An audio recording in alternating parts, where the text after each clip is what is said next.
Tonight, we bring you this week's Flight Sim News, the ATR update, the R66 Immersive audio pack, a Lockheed Jetstar, and a Grumman J2F.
Hello? Hello. Everybody, happy Wednesday. Welcome to the middle of the week, the halftime shuffle, the hump day. You're welcome to the news, man. And tonight we bring you this week's Flight Sim News. And also, we finally get to check out the ATR update. Wasn't long doing that. We also have an immersive audio package. After last week, I thought we were well impressed with what Echo 19 did, so there's another player in town, and this is a sound set for the Robinson R66 from Cowan Sim. Then we're going to be checking out, in early access, Big Radials Lockheed Jetstar. Elvis had one of these. And of course, we have some awesome freeware, the Grumman J2F. It's flat out busy. In actual fact, I don't have time to talk. Oh, come here, waiting to tell you anyway. So today, lads, right, I got the Skoda serviced. Brilliant! Replaced the squeaky brakes. Finally, I was able to drive into my house, but like where I live, without everyone going, oh look, Murphy's back. They used to hear me before they could see me, but now, lads, the brakes, you wouldn't even know they were on the car, do you know? So great news there. So we're hot on the heels from the MSFS official stream. And what a lineup they had tonight, right? I mean, lads, we had Got Friends, we had Miltech Simulations, and we had High Performance Group. Each of them getting to show off the aircraft that they're working on for the upcoming Flight Sim 2024. That's a big Now, win for good buddy. a couple of things, right? We got to see the sim, right? They were running what appears to be an early-ish build of 2024, and these aircraft are still in active development, so they're not all going to be, you know, it's not a review. So I was even looking at stuff going, ooh, right. But they're working on them. And what better place to have people working on them than saying, okay, this happened when I was live, I better fix that. So nothing to worry about there. I also saw a few questions just about some folks saying, what's the deal with, these kind of names popping up on the screen? It's a security issue. That's what they do when they give out kind of early access material, alphas or betas. Well, the user ID is on there, so you can't be kind of, hey, friend, look at this picture. That's the idea behind it. So don't worry, it won't be something that will appear on your sim. At least we hope, right? But what do we get to see tonight? Got Friends are there showing us off some really, really cool aircraft. I mean, the gliders are there, the Optica, which is like the new version, right? And we got to see the Draco, which was basically, how do I get an engine to fly? You strap some wings onto it, pretty much. And then we had the, what was the other one called? Someone can tell me. I forget the name of it, but their aircraft looked amazing. And as I said, anywhere from the Optica, which is low and slow, observation aircraft pretty much, 45 knots to 70 knots. The Norden, the Zlin Aviation Norden. See, I knew you lads would know. We got to see 2 gliders. Both of them are self-propelled, as in they can both take off themselves, or they can go by, glider tow, which is pretty awesome.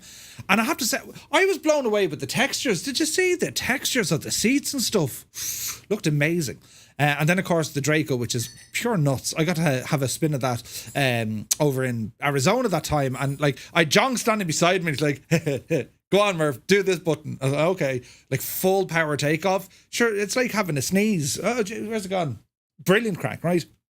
And then the Norden with some really nice features, including a dynamic livery that can be changed in real time. I mean, what?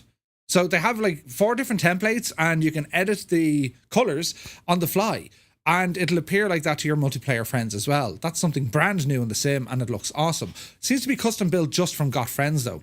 And Got Gravel was there. I mean, that guy's a genius when it comes to the flight modeling and the coding, and they've an amazing lineup. Then Miltech Simulations were there, and they were chatting all about their upcoming C-17. That thing is friggin' huge. It's ridiculous size. And there was a freeware C-17 in the sim for ages. I never could get the thing to work. I know a lot of you guys love it. Colonel Fork loves it. And man alive, it's huge. And there's a lot going on with it. And the question was asked, study level. And I thought the answer was fairly good from Miltech. They were like, look, this aircraft is still in active duty. I mean, it's a military aircraft. So there's an entire area that they can't get their hands on in terms of the information and the numbers and all this sort of jazz. But certainly looking at it, it seems to have an awful lot of stuff going for it. So I'm looking forward to flying that. And then Steve from High Performance Group was on at the very end, and he was showcasing the H225. It was formerly known as the Puma, the Air Corps, the Irish. We used to, I keep telling you these things, trendsetters, we invent everything. We didn't invent it. The French did, but we invented the French. But anyway, the H225, beautiful and an absolute massive helicopter. Steve saying it's about 20 feet high. 20 feet high. Nuts, right? And all the aircraft are capable of working within the mission system of the sim. And then it was announced at the very end of the stream, York said the Dev Alpha SDK update or patch, or basically the devs should now, from this moment, the devs should be getting access to the SDK to play with. They released the SDK manual the other day. I had to read through it, sure, but there's a lot of words in it. Most of them I don't understand. But the good thing is, hopefully, in the next couple of moments, every dev is going to get access. The official devs, or the what do they call them? The partner devs. They'll be able to mess around with there now. Do you know what I mean? So good things.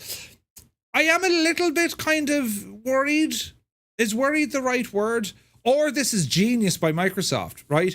Looking at the sim, and okay, a stream is very difficult to kind of say where it's at, because, you have, everyone's in different parts of the world. They're all uploading to wherever, to a server, and then it's being pushed back out again.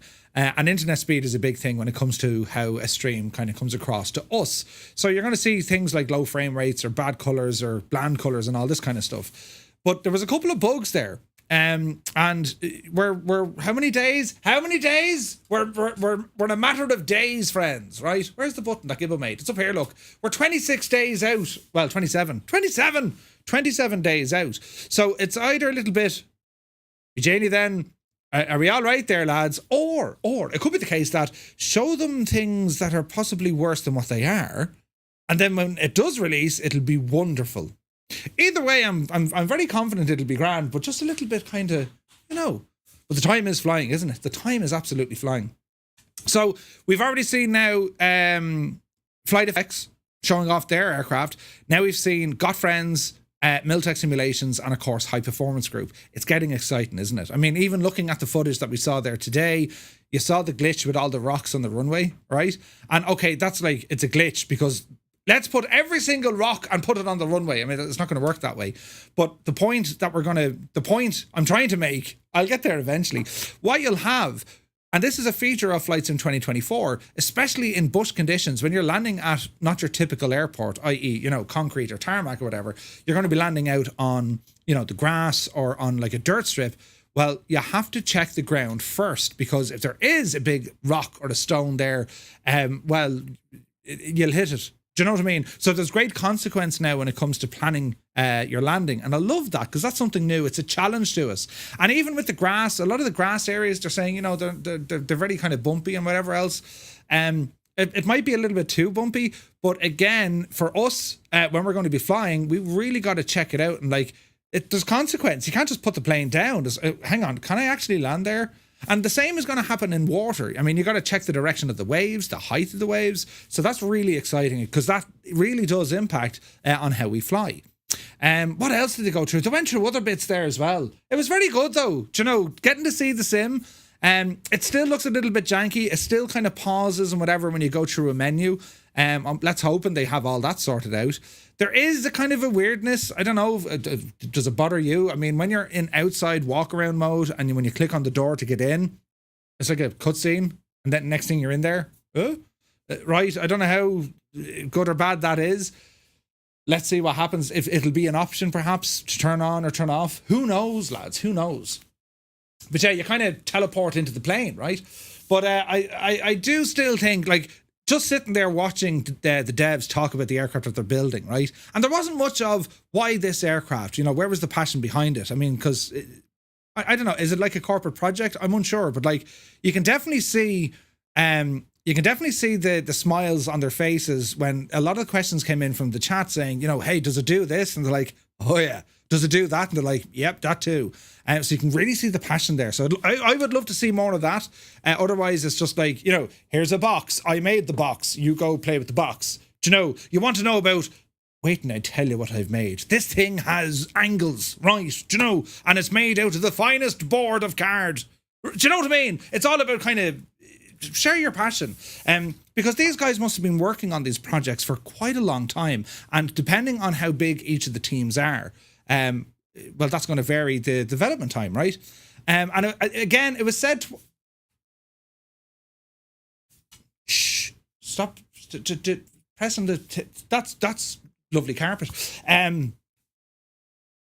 Jesus. What was I going to say? Oh, yeah. Then at the very end of the stream, it was something that is quite remarkable. When you see so many different developers, right? And I'm not just talking about the first-party devs who are very respectful and everything else, talking to each other, but it's also the other third-party devs who are there in the chat, and they're looking in at this thinking, Jesus, I mean, everyone kind of gets on so well. It's a very wonderful thing, and it's something that kind of draws me to flight simulation. I mean, if we were to consider... games, for example, and how competitive that market is. We've just figured out a way to make that light go red. Don't tell anyone. That doesn't exist. I mean, hey, look, we did this. You guys want to use it? Isn't it it's incredible, I think, that there's so much kind of openness and sharing.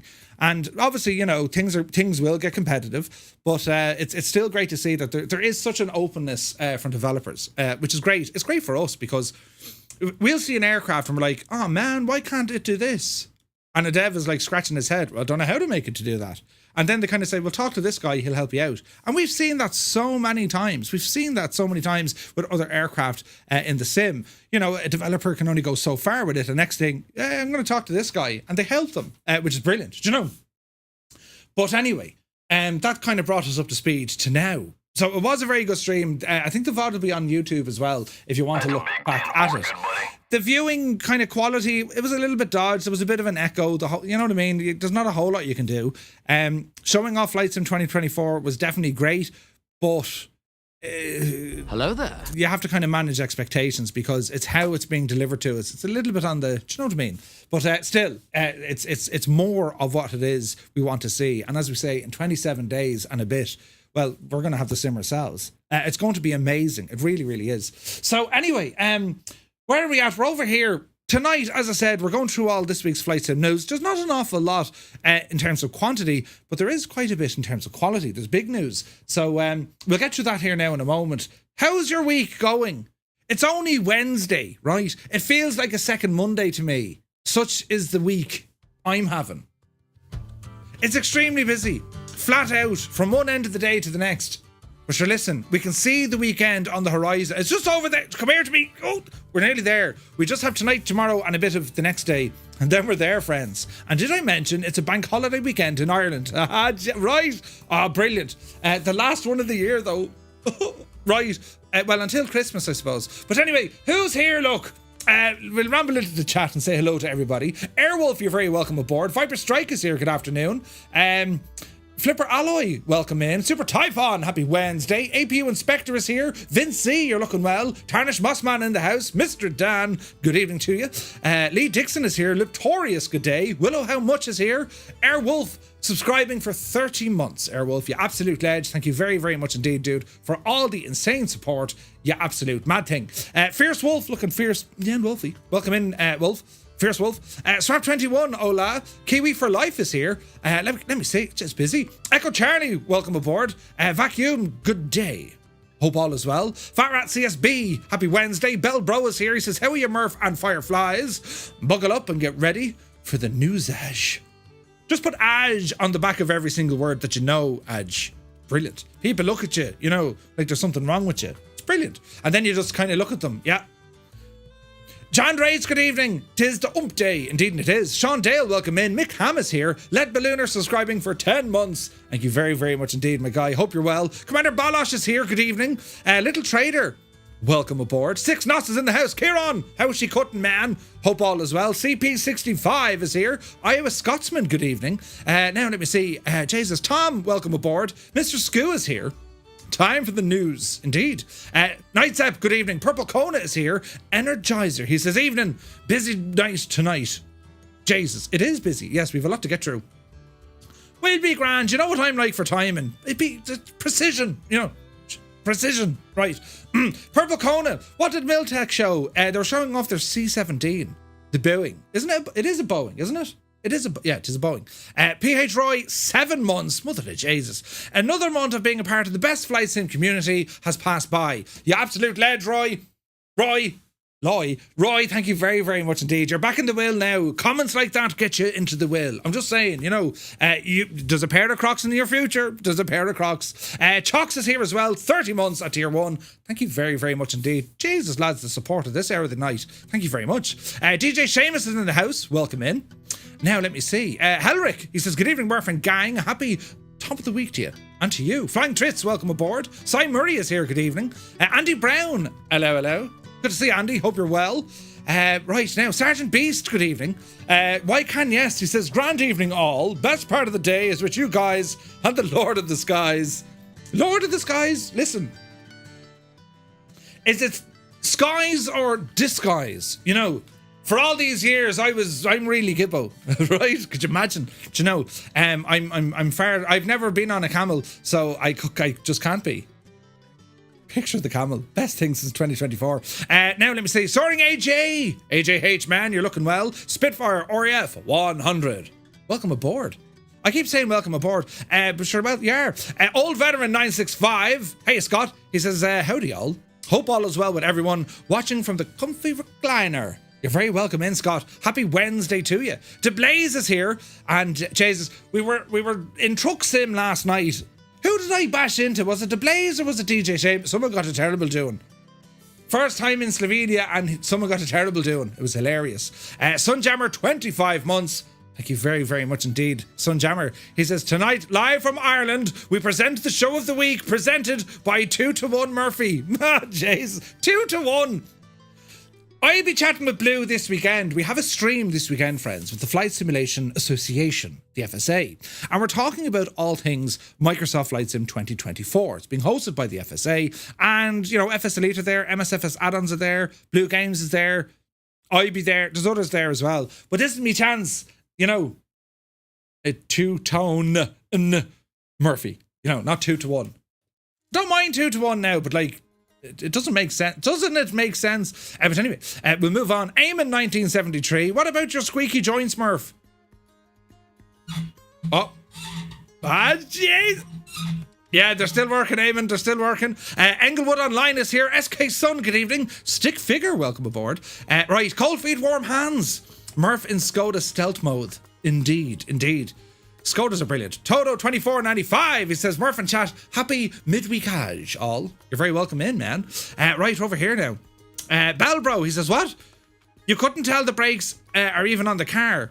He says, totally fine, totally fine. Plus the new hand warmers fitted to the Skoda's boot lid. It's winter ready. Hardy har. Brilliant. Now, Roy says, is there a Jimmy's World Elvis Roadworthy RV variation of the Lockheed? I'm not sure. Shuffle Shoes shuffles in. AJH John, hope you're well. Goblin Zeus, good evening. Cyrus T is in the house. The man of teal. Good to see you, Cyrus. Are you work lurking? Let's see what happens, man. Right, we're over here, look. Met747. He says, what a great dev stream. 2024 is going to be insane. I concur. I agree, it is. It's going to be brilliant. Flipper Ally says, the two Got Friends planes is enough to get people to buy Premium Deluxe. Yeah, I think so. The glider's insanely good. I'm looking at these thinking, do you know, I might actually do some glider flying. I don't really bother with gliders, you know. Study level enough for us, probably won't please most Vatsimmers. Maybe. Echo 19 is here, my dude. Doing the sounds for the C-17 was great fun and challenging. Well, that's the thing, right? So we didn't actually get to hear the sounds of the sim, which is fair enough, right? But I can only imagine how deadly they are if Echo 19 is behind them. So lads, last week, Echo 19 was on all things about the F-18, and those sound sets, they'd wake up at night time, right? He also did the sounds for the upcoming C-17. Oh, that in itself, forget the plane, just sit there and make the thing roar. 4 engines like. It's going to be brilliant. Kingsman9965, good evening from Liverpool. Hello from Tipperary, hope all is well. Canoe Head is here. He says, bonjour from Canada. Hello. You're looking well. Goblin Zeus says, you invented the French? No kidding. Right? The Irish did. Great bunch of lads. Right, over here. Sterling58 is in the house. Good day, Fireflies. Is it Newsday? Indeed it is. Jefferson 2001, the man, the myth, the legend, has rambled in to say good evening all. Nope, not yet. Still waiting for the dev build. Jefferson, if you stand on one foot and hold up a tablespoon and point it north by northwest, and then press the F5 key, it will arrive instantly. You got to try it now. North by northwest, and it has to be a tablespoon. Preferably stainless steel and clean, right? I'm telling you. Try it. You think I'm messing? Telling you, try it. This mad Irish man told me to stand on one foot and hold a spoon, and the thing worked. Telling you, brilliant, right? Flying Trits, good to see you. We're over here now. 27. Wait, 27? Oh yeah, 27 days. 27 days. Yeah. Not like me to get something wrong. Less than a month. It's going to be fast. The time's flying, isn't it? God, like it is flying. Greg Orr is here. Welcome aboard. It's like Scotty on the Enterprise. I kind of do it, Captain. Right. Good evening from 98 Vulcan. Hope you're keeping very well, my guy. Sean Dale says, did you see the brown pebble? It was 3mm too far to the left and it ruined the immersion. That's it. 2024 is cancelled. There was a pebble misplaced. The simulated horror. Brilliant. Hope you're well, Sean. Muse fan is here, bursting in the door with both his elbows at the same time, saying, how he is yous mad jokes yous. Happy hump day. Good to see you, Muse. Hope you're well. Zith is here. Welcome aboard. No K. He says, I don't care. I want it. You're dead right. We all want it. I can't wait. Super Ty says, I saw 2 static C-130s when Miltech showed off the C-17. That tells me something. Custom scenery or multiplayer, perhaps. Indeed. Right, now, we're over here, look. Don't read into that, mate. Oh, yeah. There's nothing to see here. Super Typhon, there's nothing to see. Please disperse. You know, me hand. Right. Brilliant. Right, we're over here now. P.S. Morandai. Hello there. You're very welcome in, man. Zybok Doc, calling from Denmark. Hello from Tipperary. I hope you're keeping well, Zybok. Right, now, where are we? Care85, 28 months. He says, happy Wednesday, sir. Happy Wednesday, Care85. Thank you so much indeed for 28 months of insane support. You absolute ledge. Right, now, it's very slow week, but busy. It is terribly slow. It's terribly slow. It's like, come on, Friday. Scott says, my week is getting better. Surgery went well, and I got to eat last night. Oh, Jesus, Scott. You poor old Divleen. You got a terrible bad old knockout. Hopes and thoughts are with you, my dude. And we'll feel better, you know, now. Feel better soon. I've never understood that. I hope you feel better soon. Does that mean they want you to kind of remain miserable for an extended period of time until, you know, just feel better? Feel better right now. Yeah, that's what we're saying. But hope you're well, Scott. Ascardi Wolf is here. The plans for the new kitchen and garden are starting. Are you building a new kitchen? Ozzy Mandius, good evening. Mr. 90 is here. Wombi, good to see you, man. You're looking mighty. Is that a new cologne? You're welcome aboard. When your busy time flies, it really does. Filthy is here. Good to see you. Wombat 49. Happy Wednesdays, folks. You're very welcome in, Wombat. How's she cutting? Jesus, Mr. Dan got completely botted. Mr. Dan, you poor old devil, you. Calm the spam. Brilliant. Paparazzi is here. Happy News Day. I'm late to the party, but I made it. Hope all is well with all. Paparazzi, good to see you, my guy. Charlie B, welcome in. Urban Guju, happy Wednesday. Murphy is used to people looking at him like that, says Scott. Is there something wrong with you? Yes, it's me. That didn't even work. I tried to put the... You saw what I tried to do. You saw what I did. I tried to put the glasses up. Do you ever notice that? Some people can do that. I can't. You know, they do the... Now, they make it look a lot better than what I did. Right, I'm afraid I'm going to poke myself in the eye. But you ever notice that?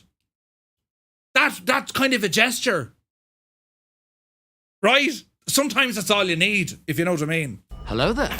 The lads are nodding. Devil Fly, good to see you. Howdy all from South CA, California, is it? Welcome in. Platty trying flying. Did I see a Super Puma on the dev stream? You did. The Airbus H225. It was amazing. Sport Cap, good to see you, my guy. Zybok says, your Kronks didn't fly away in the storm at the weekend. I heard about it in the Danish news. Right? No, me Crocs are safe. Thanks now for that. And a truck drove into you, giving you 34% damage. Ascardi Wolf, it was a tough night. Right, now, the C-17, a Boeing with a flight stick. Yeah, it's quite nuts, isn't it? Quite nuts. Tis but a scratch, indeed. Right, we're over here now. I hate using this laptop. The keyboard goes all over the place. Now, somehow I selected something and now it's reading everything on the webpage. Jesus. Scott, did I just get scotted? Or did that actually happen? Because... Hang on, I think I got scotted. Ooh! Because I just said, you know what I said.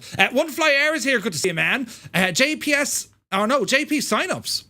Is it 2-1 No. It's two-tone. Yes. A group flight with gliders would be fun. I think so. Yeah, it would. Hammer Nails. Had a drain line designed to go 40 gallons of water, cleaned up by the shop vacuum, and plumbers are on the way. It's going to be an expensive day at my house. Mother of Hammer Nails, you poor old devil.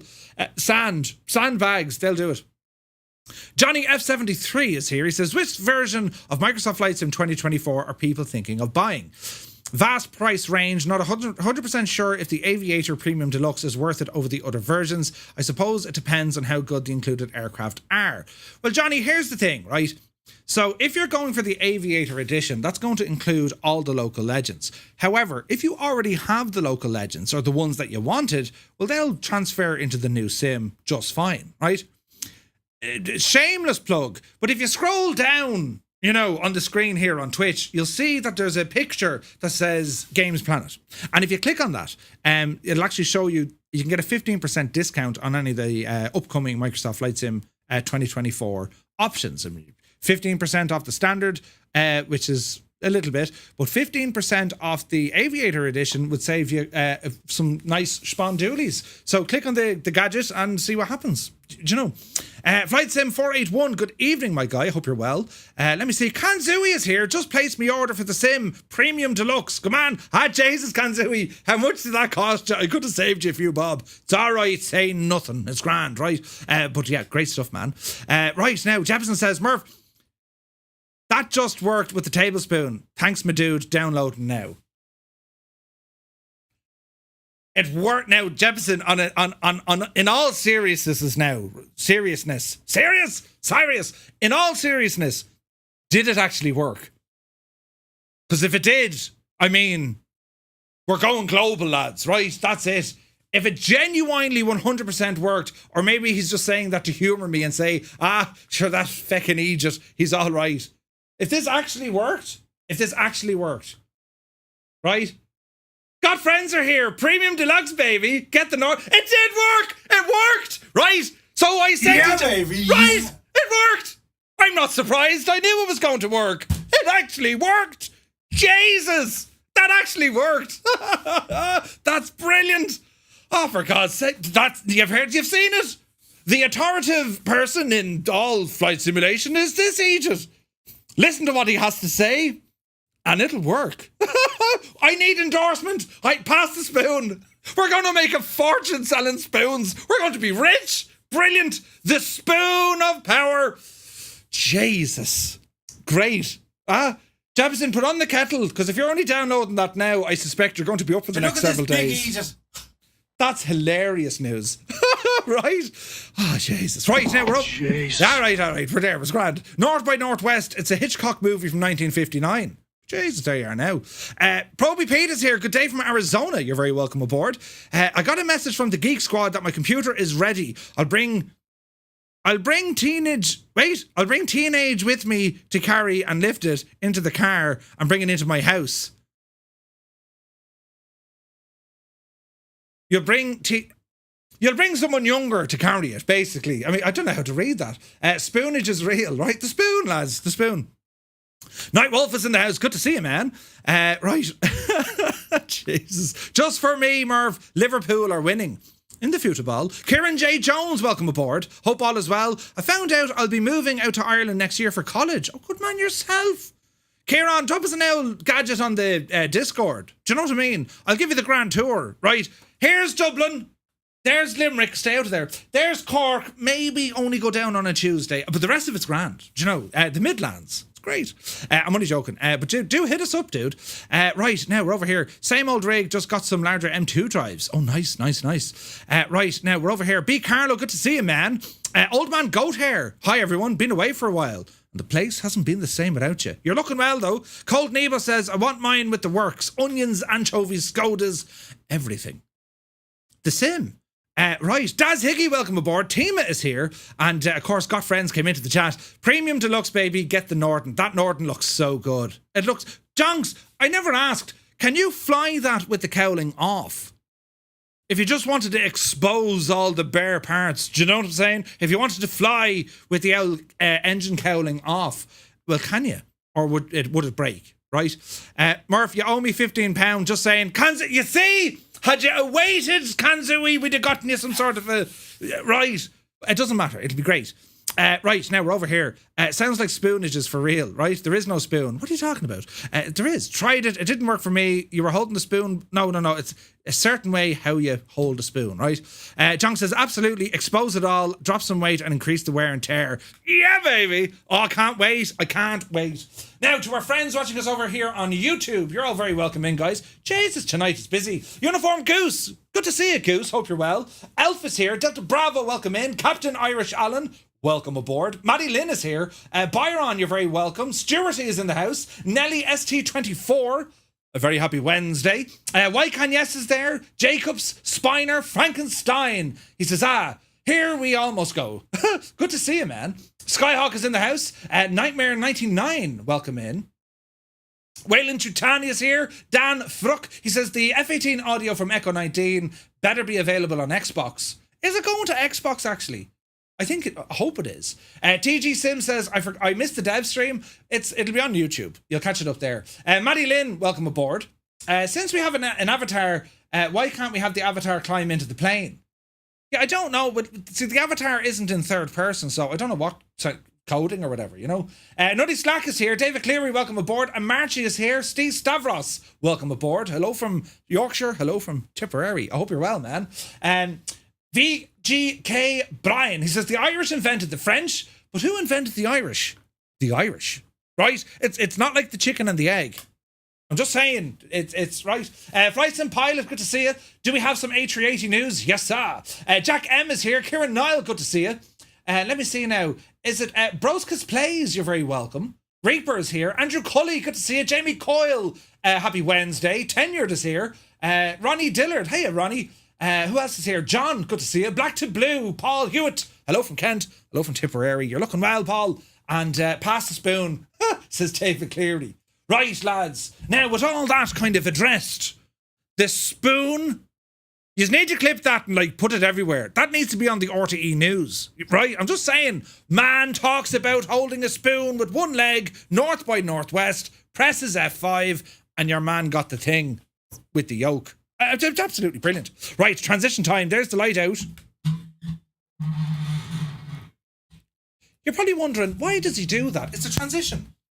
Some people have to spend serious money on transition, lads. Do you know what I mean? I don't. Right? Potatoes and whiskies made the Irish. Right? Right, now, come here. Wait till you see all of this.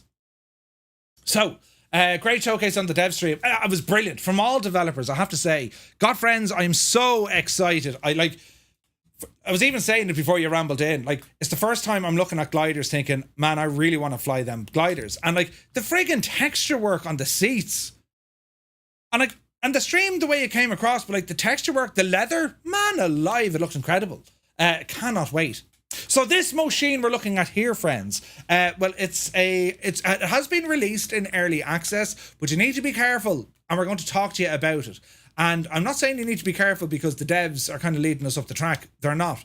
Big Radials are being very open about this project. This here is the Lockheed Jetstar, and it was a business jet. Elvis Presley had one of them.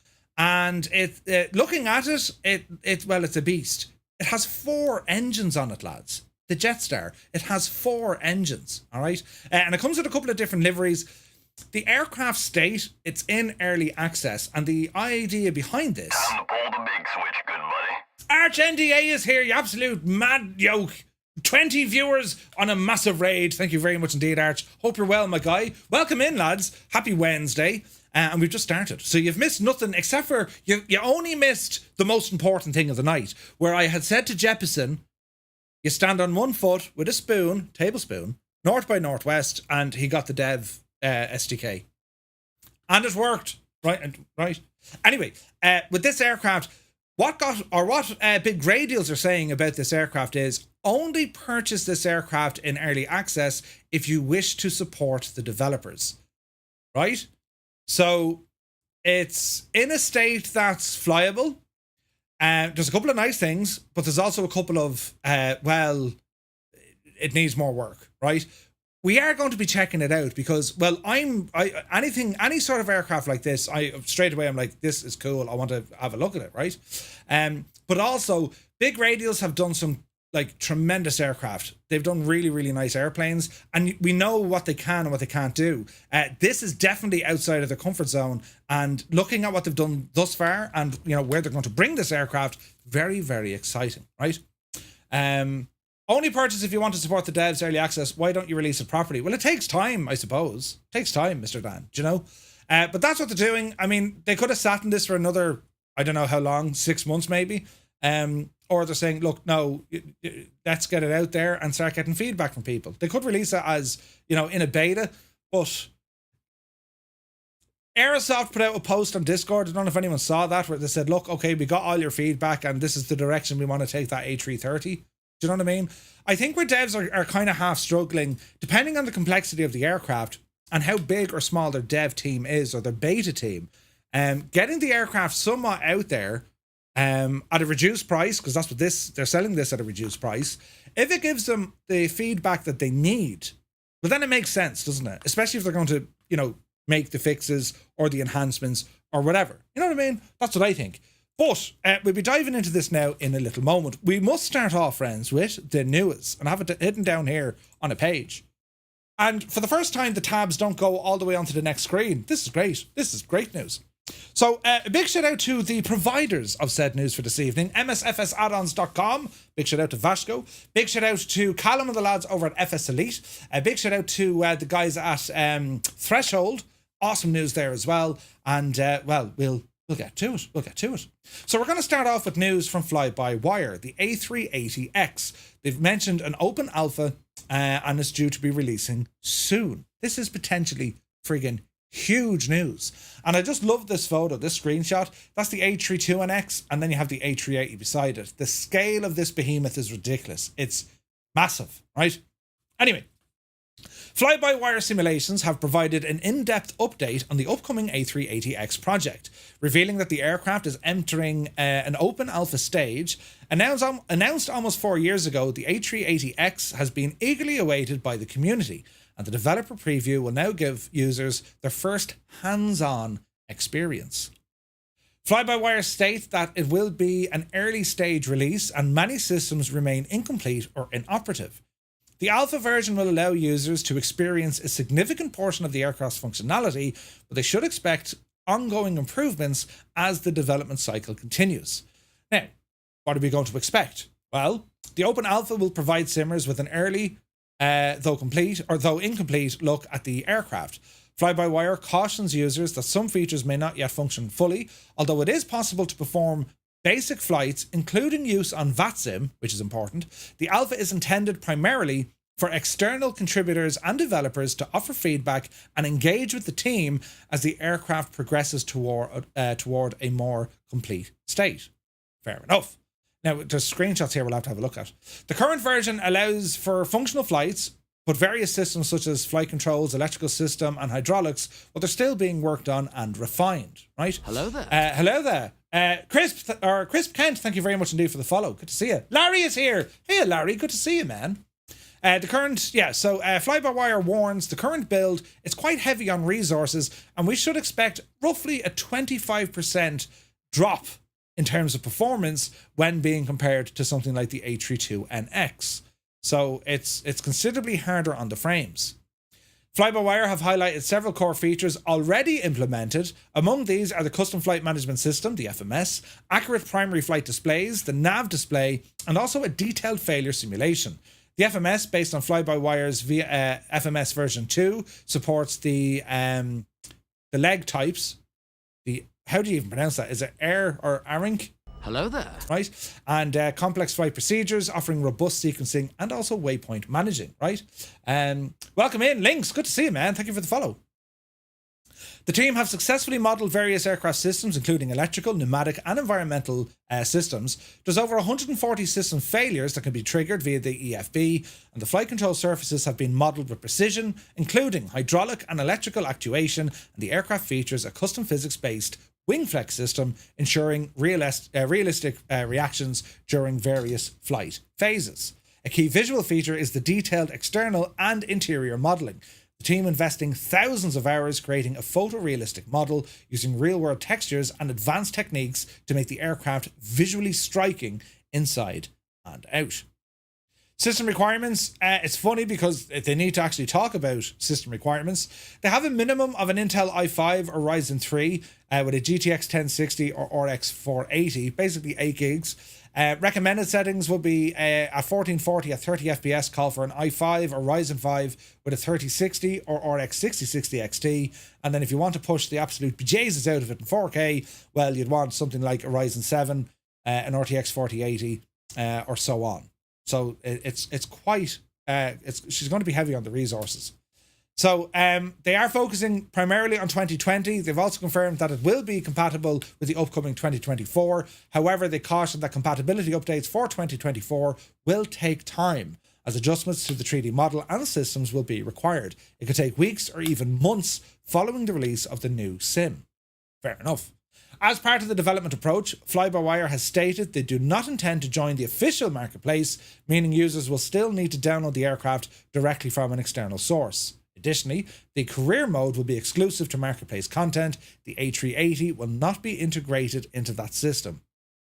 A380's open alpha release will be a huge milestone. We've no release date just yet, but it is coming very, very soon. And again, if you want to have a look at some of the pictures of the avionics, I mean, we've seen videos of this A380, right? There's a lot of people excited for this. I don't know kind of where I'm at. It's like, yeah, it's interesting, but yeah, I don't know, right? I do know that anything from fly-by-wire, it's really, really good. I mean, that A32NX, man, that's really good. If you're into your airliners, that's really, really good. This will be for sure very popular on Vatsim, and I'm loving the avionics. I'm loving the texture work, the lighting. I mean, this thing is really starting to come alive, right? It'll be interesting to see what the reception is going to be like. But they are putting out the warning saying, look lads, it ain't ready, but you know, we've some things done and some things not done. That's such an amazing photo, that shot there. I mean, look at the lighting, the tone of colours, the shadowing. It looks incredible. And the EFB looks sweet there as well. So I know there's a lot of people really excited to get their hands on the A380. Hopefully, lads, we're only talking a matter of, you know, weeks at this stage. So great news from Fly-by-wire. It's very, very much up and running. So looking forward to it. Now, Bluebird Simulations, they confirmed that their Boeing 757 has been delayed into 2025. Oh, okay. Bluebird Simulations have officially confirmed that the release of the highly anticipated 757 for the sim, it won't take place this year. It comes as no surprise for many who have closely followed the project, especially given recent updates hinting at possible delays. The announcement was made via a video update posted on social media by Sherwin, the lead developer at Bluebird. In his message to the community, Sherwin expressed his commitment to delivering a high-quality product and acknowledged that setting another release date would be unwise after 2 previous projections didn't materialise. I'm not going to make another one. The plane will be ready when it's ready. Bluebird Simulations was aiming for a 2024 launch, with updates from August and September showcasing development milestones such as the EFB and collaboration with Boris and the Audio Works for the sound design. But despite these advancements, Sherman has already expressed concerns about meeting 2024 deadlines in the past updates, making today's news somewhat expected, right? In the video, Sherman explained that the team is committed to refining the 75 without rushing the project, and the developer's goal is not just release the aircraft, but to ensure that it meets the high expectations of the flight sim community. We don't want to do a cash grab or any of that sort of nonsense with this plane. Well, that's important. Bluebird plans to continue sharing updates, the next video focusing on the 757 systems. We're expecting that sometime in December, but for now, Bluebirds remain dedicated to providing regular progress reports while avoiding speculation on release timelines. For users of both 2020 and 2024, Sherman reiterated once again the 757 will initially be released for flights in 2020 and a free update for 2024 will follow. A specific 2024 version will be developed later, but Bluebird Simulations plans to ensure compatibility between 2020 and the 24 versions from launch. I'm kind of scratching my head here, right? Because if they're saying this isn't coming out until next year, and we're saying to ourselves, right, are we still going to be using 2020 next year? I mean, that's the question we got to ask, right? I mean, is the current is 2020 in its current state going to be used well into next year? Or is 2024 going to cause all of us not to be interested in flights in 2020? Do you know what I mean? If they're saying it's only going to be released on 2020, my understanding is going to be, well, it'll act as a 2020 aircraft inside the 2024 world. Or at least that's what I hope they can achieve. Because put it this way, lads, if 2024 is exactly what Microsoft and Asobo are saying it's going to be on release, why are we going to stay in 2020? It doesn't make sense, right? What are your thoughts? This is where I start scratching my head and like, what? Do you know what I mean? Like, I love the fact that Bluebird are not just releasing this thing. Clearly they've seen issues, it's not ready, and they're not releasing it. I like that. And that takes balls, right? It takes a lot from a developer to actually say, do you know, we're not there yet. What is bugging me over Bluebird at the moment, it's how much hype behind this project. These guys had center stage at Flight Sim Expo. They were saying, this will be the best thing since, sliced pan. Do you know what I mean? And not only that, but then they went it off, we've other teams working on other aircraft, including the 767 and other things. Do you know what I mean? So, we need to see it. I mean, it's great seeing all this stuff. It's great hearing the news, but until we can actually use the product, well, we're lost in this. I mean, it's going to be the best thing ever. We don't know that until we use it. We want it to be the best. We want to believe these guys, but until we see it, until we actually get to use it, well, we're kind of stuck, really, aren't we? Do you know? I was going to move 100% to 2024. Still people flying FSX, so there could be many of the 12 million users on 2020. I don't know, though. Again, like 2024, it's a standalone sim, but in terms of what it's doing, it's using a highly advanced or matured engine of what we see in 2020. You know what I mean? But yeah, I'll be having 2020 installed until 2024 feels stable enough. It might be a week, it might be a year, who knows? Rambog, that's probably the smartest way. I would agree with that. I see me keeping both sims there just in case.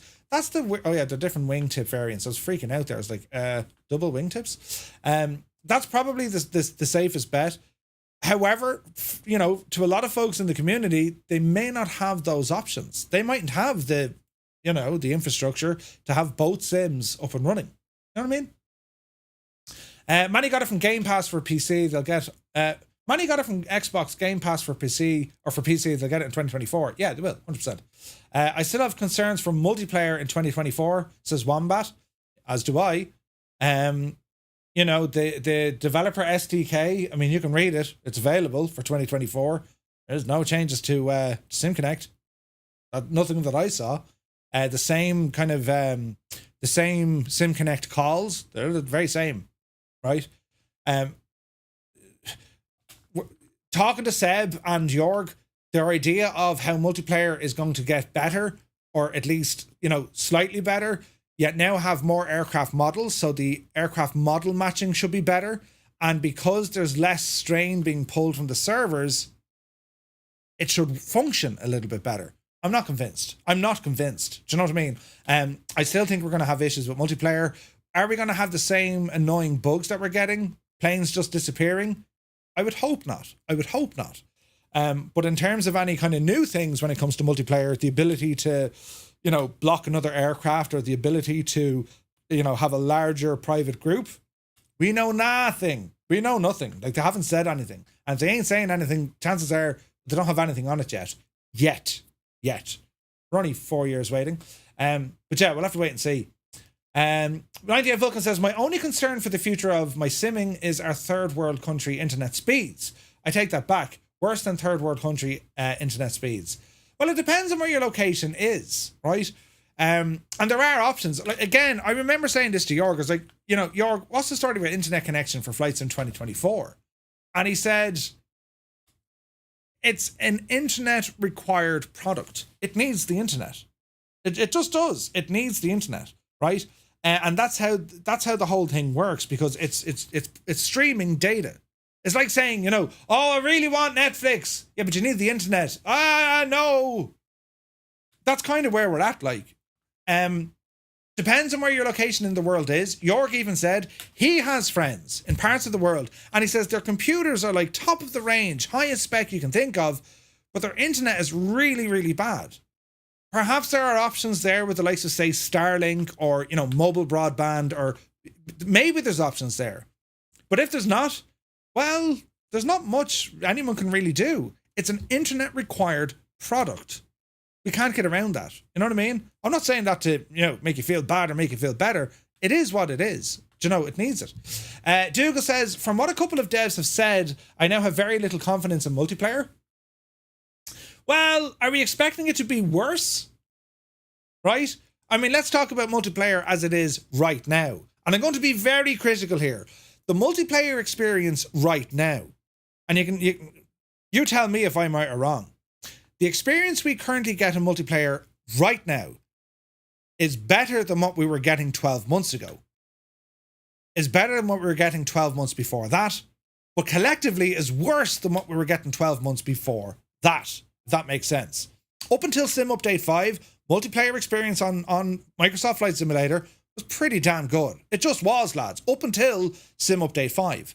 After Sim Update 5, it took a nosedive, because that's when Xbox came in, right, the console, and it kind of limped on ever since. But I must say, it has gotten better. In the last 12 months, multiplayer, that's my experience, it's getting better. As in, it doesn't happen as often. There's still loads of issues. But, over in the Netherlands, we can use 5G internet for home usage. Maybe that's our option in other countries. No idea. Michael says, I might be on 2020 for a while, although I do have 2024 in Game Pass.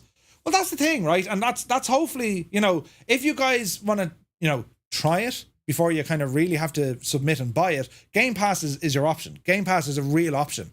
It's the cheapest possible, it is the cheapest way of getting to experience flights in 2024. And then if it is working and your internet can handle it, you're laughing. You can buy it then. Do you know what I mean? I was one of those Xbox users, so never experienced the good days before Sim Update 5.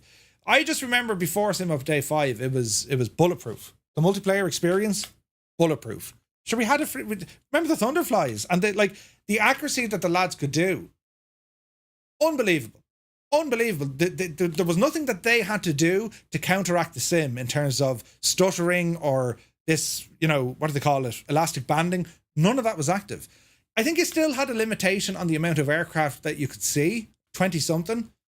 But again, chatting to Seb over in Arizona, he was saying, we ran a simulation. There was 93 other aircraft. 93 aircraft. So it can do it. We just need to figure out, why it can't do it. And then when it comes to the servers, my opinion, when it comes to the servers, I don't think Microsoft are running those. I think they're subbed out to someone because they can't make the changes like that. Or Asobo have subbed them out to someone. Someone else is running them. It makes sense. I mean, if they were that bad, surely they would fix it. You know what I mean? So they're saying, hey, we have a problem here. Can you fix the servers that we're paying you for? That's what I think, But anyway, we'll see what we can do. But anyway, getting back to Bluebird, 757 delayed. Is it good or is it bad? Well, I don't know. I would rather get a better experience from the aircraft than them releasing it when it's buggy. However, I'm also worried when people start saying it's going to be this, it's going to be this, it's going to be this. I'm sure we haven't seen it yet. So we've got to be careful. Anyway, moving on. Big Radials releases the Lockheed Jetstar into early access. This is an aircraft we're checking out tonight. They have officially released it, but it's as early access, fulfilling their previous announcement. The historic aircraft, famously known as Elvis Presley's personal jet, it's now available to purchase over on the Big Radials website. It's at a discounted price of $30 US. Okay. The Jetstar, recognized as one of the very first purpose-built business aircraft, or business jets, it started as a tender for the United States Air Force before transitioning to the business aviation sector. It's powered by 4 Pratt & Whitney JT12 engines. The aircraft can cruise at Mach 0.8 and reach an altitude of 40,000 feet. Big Radials have chosen to bring this early version of the Jetstar to life, aiming to capture the essence of the aircraft that pioneered the business jet market. It features fully native flight model, 3D assets, 4K textures, custom transponders, fully interactive cockpit. You'll see. Complete fuel system management for all 6 tanks, autopilot functionality, liveries with the famous Elvis livery to be included. I didn't see it yet. Sound improvements. These are features still in development. Sound improvements, flight model refinements, custom ADF and the SIVA INS instruments, enhanced external 3D modeling, checklists, and more. They want to remind the community it's early access and therefore certain elements such as the sounds of the flight model and various instruments are still work in progress. As part of the early access program, users can expect regular updates with the developer committing to weekly or bi-weekly improvements. All right. The developer has, where's this now? A full release expected to include additional native features for flights in 2024 once the SDK becomes available, which they should now have. Big Radials is considering offering an upgrade path to those purchasing that in 2020 who wish to move to 2024. It's still under consideration. Big Radials also indicated the price will be higher than 2020 in 2024, reflecting that the additional features planned to the newer platform. The team further mentioned that there is enough interest of sales, they may develop a complete INS system that does not rely on GPS calls, offering a deeper level of realism. Well, in saying that, Working Title have made their own INS system, so they saved something there, I think. For those interested in supporting the ongoing development of the Jetstar, the early access version is available through their website. So, look, it's kind of like, it's not even like a GoFundMe.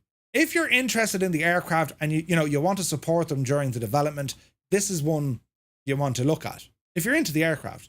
But we're going to be showing it off on the stream tonight for anyone else scratching their head wondering, should I buy this thing and fly this as I would, any other aircraft? That's what we're going to try and cover off this evening. Now, over to FS Elite. News here from India Foxed Echo. Look at the state of that T-33 from Indy Builds. Look at the cut of it. We flew that only a couple of weeks back. India Foxed Echo have provided project updates for Microsoft Flight Sim. Ooh. So India Foxed Echo have released a statement that glosses over all the projects, providing insight on the progress and planning. Long story short, all projects are being scheduled, but for good reasons only.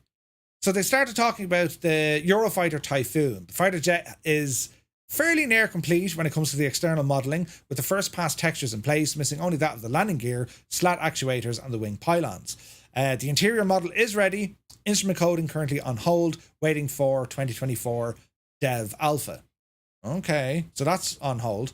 The F-16, which is being co-produced by Heatblur of DCS, it's moving forward at a good pace. India Fox Deco claimed that the aircraft will likely feature the most detailed model ever created for a recreational sim. The most detailed model ever created for a recreational sim. They're fighting words. The exterior model is ready. The team are currently working on the first pass textures and the interior model. Frank B, thank you for the follow. Welcome in. They have completely restarted their work on the Skyhawk, the TA4J, as the model they were working with previously didn't meet their quality standard. Progress is slowly being made, and the first assets have been completed. Moving over to scenery and ships, the rendition of the Queen Elizabeth supercarrier class has been ready for a week or two, but they're also waiting to test it in 2024. The Italian Cavour aircraft carrier the team have been working on also didn't meet quality standards, so they're going to go off and fix that. They're also going to be putting in some Harriers onto the deck as well.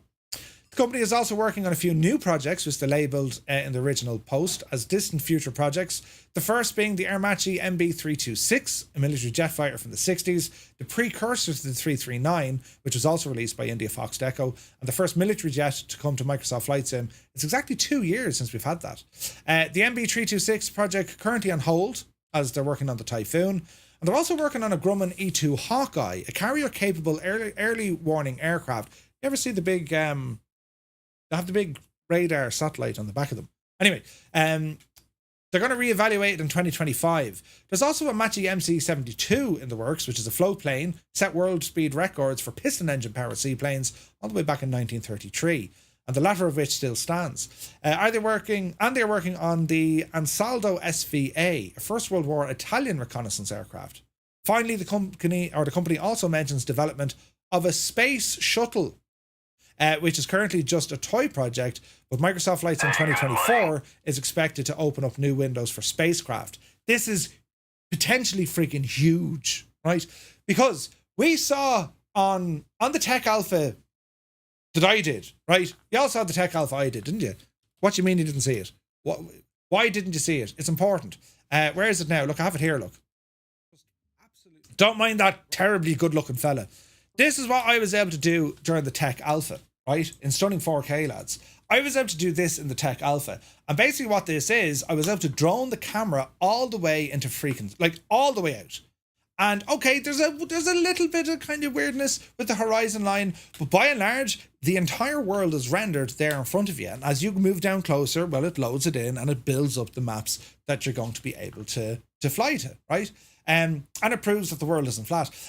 But can you imagine now, developers are looking at this and they're thinking, do you know what? I mean, so could you imagine if we get this to the stage? And I'm only kind of geeking out here, but wouldn't it be cool if you can take off on a rocket? It does all the whole separation stuff, or it's a space shuttle launch, probably a space shuttle, launch the space shuttle, dock with the International Space Station, and then come back down to Earth. Imagine being able to do that within Microsoft Flight Simulator 2024. I mean, you could do it back in Flight Sim 10, I think, couldn't you? Right? You could do it back there, but I just think it'd be absolutely class. You know what I mean? I think it'd be absolutely class. And then this is how the world is rendered in 2024. We came out from space, look. And yeah, it takes a couple of seconds to kind of go, okay, right, yeah, I need to load this in. But lads, freaking game changing if we can get spacecraft, wouldn't it? It would, Murph. Yes. Right. Anyway, so that's all the news coming. A couple of screenshots though. That's the Eurofighter in its current state. Looks very, very nice. There's the F-16, which, not in its current state because, well, there's no texturing. But the model looks pretty good. What do we call that? Eagle? Skyhawk? Something? There's the carrier. Another carrier. I wish that we could see the Hawkeye. That'd look cool. Yeah, the Typhoon looks very, very good, doesn't it? The A4, Gregor, that's the one. Hey, test pilot, good to see it. Limbic says, in space, no one can hear you. Jesus. Brilliant. So listen, there's a lot of news from India Fox Deco. They're working on a lot of projects, and what's very exciting is, well, they have Heatblur working with them as well on the F-16. I think we can all agree the F-14 was chef kiss. The Tornado, also excellent. So to get an F-16, I think that's going to be super fun. Super fun. Now, in other news, Iris Simulations have teased an upcoming jet project. Ooh, does anyone know what it is? Sharing a single image, the military aircraft developer set off speculation on social media about the upcoming project. Iris Simulations, known for its military aircraft, has taken to Facebook. It should be said, I like Iris Simulations, but like, they really need to update their stuff because like it doesn't work in multiplayer. I mean, just fix the stuff, lads, will you? Anyway, rant over. An upcoming project, presumably for Microsoft Flight Sim, the image shows the variable exhaust nozzles of a portion of the vertical stabilizer of the aircraft in question. So I can see you guys. Is it an F5? Is it a T-38? Right? Is it a MiG? T-38. So well done to you guys who said the T-38. It was later confirmed by Iris Simulations. Yes, they are working on a T-38, also known as the Talon II, a two-seat twin-jet supersonic jet trainer, which ran from 1961 to 72, developed by Northrop, now Northrop Grumman. The latest upgraded version of the T-38 is the T-38C, featuring modern avionics. They use this for the US Air Force Air Education. I think NASA operate these aircraft as well. Which is exciting. The platform was the basis of the F-5 supersonic light fighter, as well as the F-20 Tiger Shark, both single-seat combat-capable versions of the T-38. Many commonalities exist between the trainer version and the combat version, though Iris Simulations have stated they currently do not want to have, or they don't have any plans on the combat version of the jet. So the T-38 will join Iris Simulations' other aircraft trainers, the PC-21, the Beech T-6, and I know they have a PC-9M on the way. NASA used them as chase planes. There we go. Travis, thanks for that, dude. Exciting news here from Iris, but I just wish they can, like, you know, sort out the little issues, because if you fly with the PC-21 and multiplayer, all the freaking flags are on it, all the remove before flight. It's like, just fix the thing. Do you know what I mean? Because it's a great airplane, you know. Anyway, moving on to some scenery now. Field Air have released Amsterdam Schiphol Airport. Yes, you're here in the Netherlands. That was a terrible accent. Field Air have surprised us today with the release of a major airport in Europe, Amsterdam Schiphol, or Schiphol.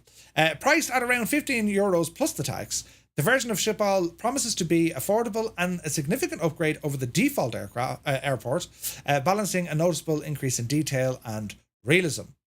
The airport, one of the largest and most significant hubs in Europe, while still recovering to its pre-pandemic passenger numbers, which exceeded 70 million passengers. The airport has been handling on average about 5.5 million passengers per month this year alone. Right? Merv, I made an add-ons Blackbird chat thingy. If you're down, check out a few minute vid. You made? I have it. Wait, what? Mr. Dan, what are you talking about? Hang on, we'll have a look now. Where did you put it? We'll have a look. Where'd you put it, Mr.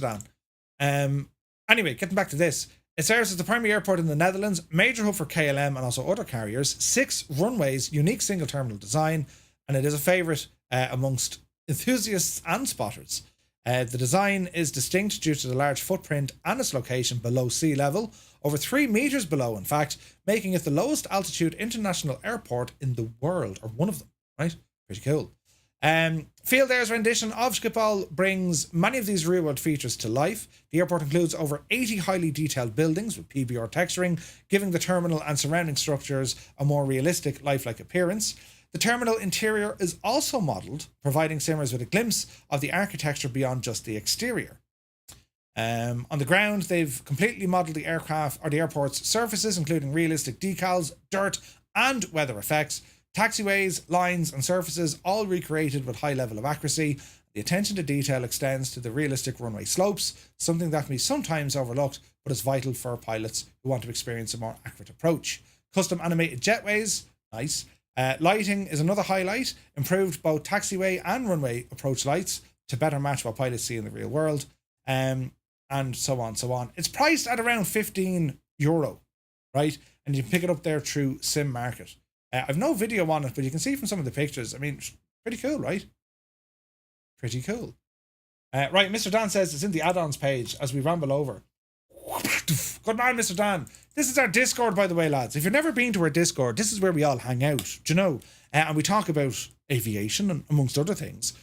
usually people just kind of spend their time taking the Dennis Hickey out of me, but it's grand, right? But we've loads of different channels. So !Discord. It's a very easygoing, very safe community, and there are some wonderful, wonderful people in our Discord, and they're always good, crack. So this one here from Mr. Dan, thank you very much. I think it looks a bit disappointing. Oh, Jesus, Dan thinks it looks disappointing. The Dev Diary is the SR-71 flight test. Well, let's have a look, Mr. Dan. Oh, Jesus. Let's have a look, right? What did we get in here? Okay, there's music, so I better hide me and play some music. What do you reckon, lads? Will that work? Yes, Murph. We need to play some music, so we'll go 4K in your divil, press this button, and prepare your ears.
So Blackbird Simulations are, of course, working on the SR-71 Blackbird. This video, we can see it in motion, and I think this is a bit of a dev diary, so they're talking about it in the background. I'll get you to look at the video. I'll pop the link in the chat. It's also over in our Discord if you want to check it out. It looks pretty nice. I mean, look, it's the interior is what this thing is all about, right? I mean, it looks absolutely friggin' nuts. The sheer detail that they've gone into. From the outside, well, you know, it depends on how the light is going to hit it. That was weird with the compass. What was that all about? Like, the 3D modeling looks to be on point. Indicators in the cockpit. Our systems right now are north of 90% feature complete.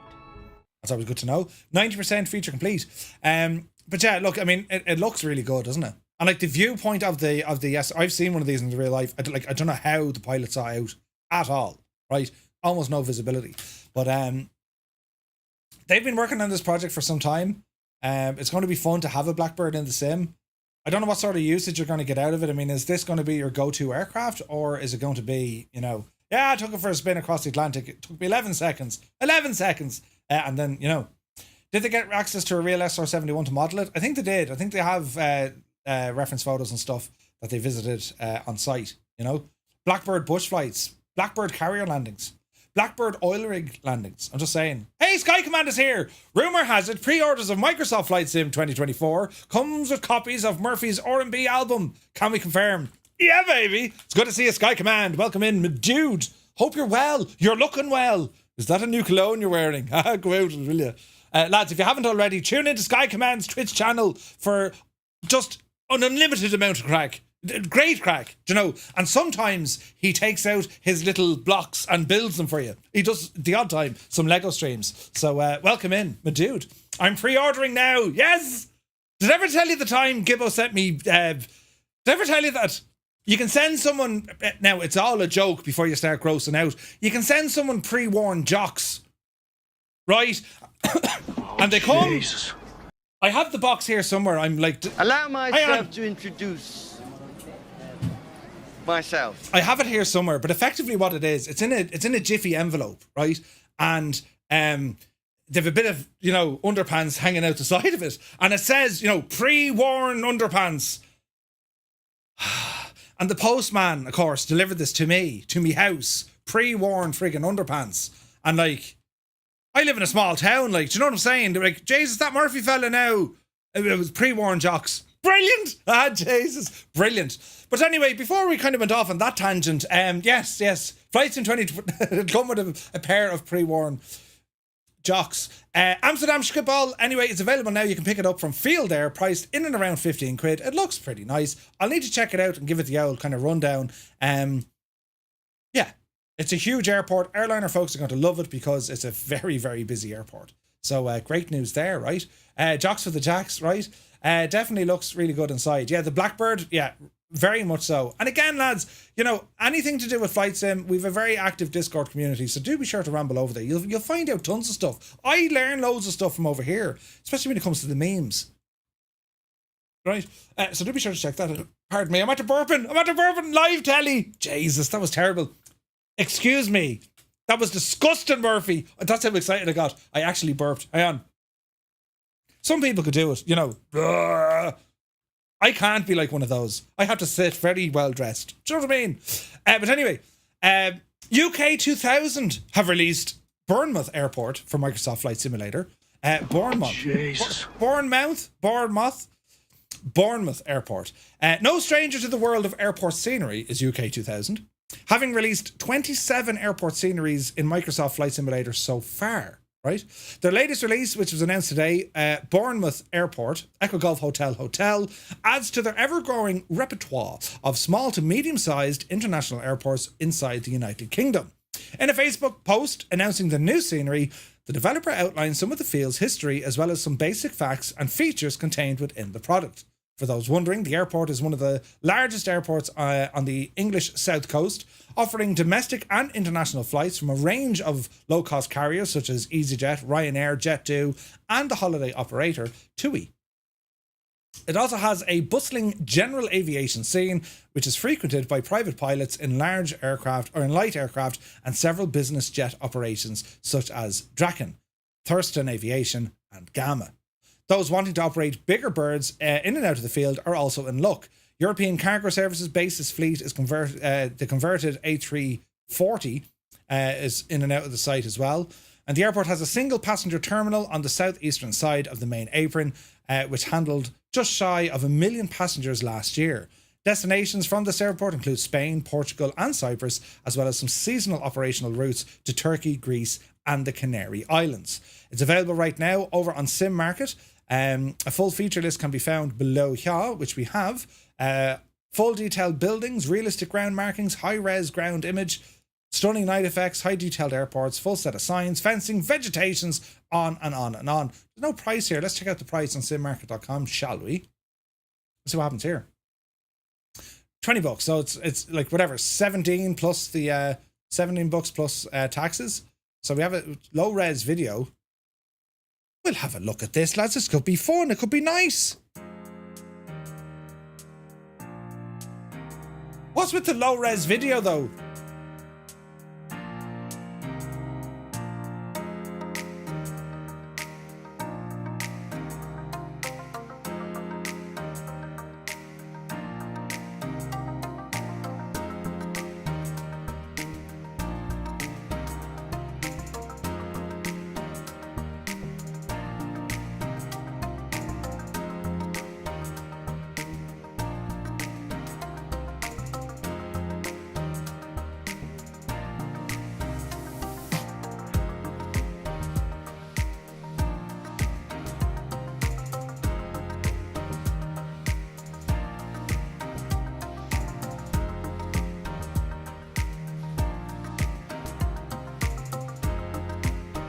What do you think, lads? I mean, it looks the part, right? Again, it's just one of those airports. It's if you want to fly there, you're going to pick it up. It's not kind of roaring with any kind of neat features, right? But UK 2000 have always done a great job of kind of the photo reel. Any of their airports that they've released, they've always done a great job at that, and very accurate. You know, I like the way they've thrown in all the actual aircraft that are stationed at the airport. Nice touch. So yeah, pretty good. Price wise, a little bit on the high side, but you know, taxes kind of add to that. So yeah, Bournemouth, there you go. So that's now released. Now this coming Saturday, friends. Is that a video? I don't know why that's a video. Oh wait, that's for the stream. Anyway, this coming Saturday at 1900 Zulu, multimedia and content creators will be live with a Flight Sim Association to discuss everything we expect from Microsoft Flight Sim 2024. The discussion will see industry experts with industry experts. Do I get called one of them? With hands-on time with the simulator, discuss points of concern, answer audience questions, and more. Hosted by the Flight Sim Association, they will be joined by panellists Blue Games, Callum from FS Elite, Giuseppe from Simulation Daily, TwoToneMurphy, no it's not, TwoToneMurphy, and Vashko from MSFS add-ons. Throughout the discussion, we plan on discussing, is this still a simulator for core simmers? Do the flight dynamics feel the same? How will the cloud-based architecture change the experience? What will compatibility look like? Is the upgrade worth the price? So we're doing this on Saturday night. It'll be a bit of crack. Come on over for the crack. And 1900 Zulu on Saturday, and we'll be just having an old chat and yap about things. FS Elite have put up all the different timings in the world of where you may be located. Pug, thank you for the follow. So do be sure to join us on Saturday night. And if you guys have any questions specific to this stream, well, let me know on Discord. Just pop them in on Discord and we'll have a now look at this, right? So Saturday night's all right for flighting. Do you remember the days, Josh? So yeah, there's a big chat all about this, and that's, you'll see this. You'll see this kind of a screen here. And yeah, it'll be interesting. It'll be interesting for sure. And I know that Blue, Callum and myself, and Sergio, but I don't think Sergio's around. We all got to use the sim. I think Vasco did as well. We all got to use the sim. And so if there's any questions there, would definitely love to hear them. You know. Now, MK Studios have released Lisbon version 2. This is now available. You can pick this up over on AnyBills. They recently released their revamped rendition of Humberto Delgado Airport, Lima Papa Papa Tango for Microsoft Flight Sim. The airport serves the city of Lisbon in Portugal, has nearly an average 33.6 million passengers, making it the busiest in the country. Its history dates back to 1942. It opened up during the height of World War II. It was a neutral airport, smuggling people in and out of Europe, regardless of nationality. Such neutrality made it so it was heavily monitored by both the Axis and Allies, even earned it a movie plot. The post-war period saw a fast expansion, reaching a 100,000 passenger mark by 1954. At that point, it was served by Air France, British European, Iberia, KLM, Sabena, Pan Am, and Trans World Airlines. By the late 50s and 60s, it brought a runway upgrade to accommodate larger aircraft such as the 707 and the DC-8, and in 62, a new 3,000 metre long runway allowed even bigger aircraft to facilitate that of the 747, Lisbon's first direct route to New York in the 1970s. Then, all the way up to 2007, a new terminal was built for exclusive use by low-cost carriers, 22 check-in desks and 15 departure gates. Terminal 1 expanded shortly after in 2011, a large new shopping area, new air bridges, parking positions and so on. And in 2019, the government unveiled a new expansion programme which has been widely opposed due to Greta concerns, environmental concerns. It is a hub for TAP Air Portugal, operating base for EasyJet, Ryanair, Aer Lingus, Air France, American Airlines, Air Canada, British Airways, Brussels, Delta, Emirates, Iberia, KLM, LATAM, Lufthansa, Qatar, Scandinavian, Swiss, Turkish, United, and Wizz Air. Everyone flies to Lisbon.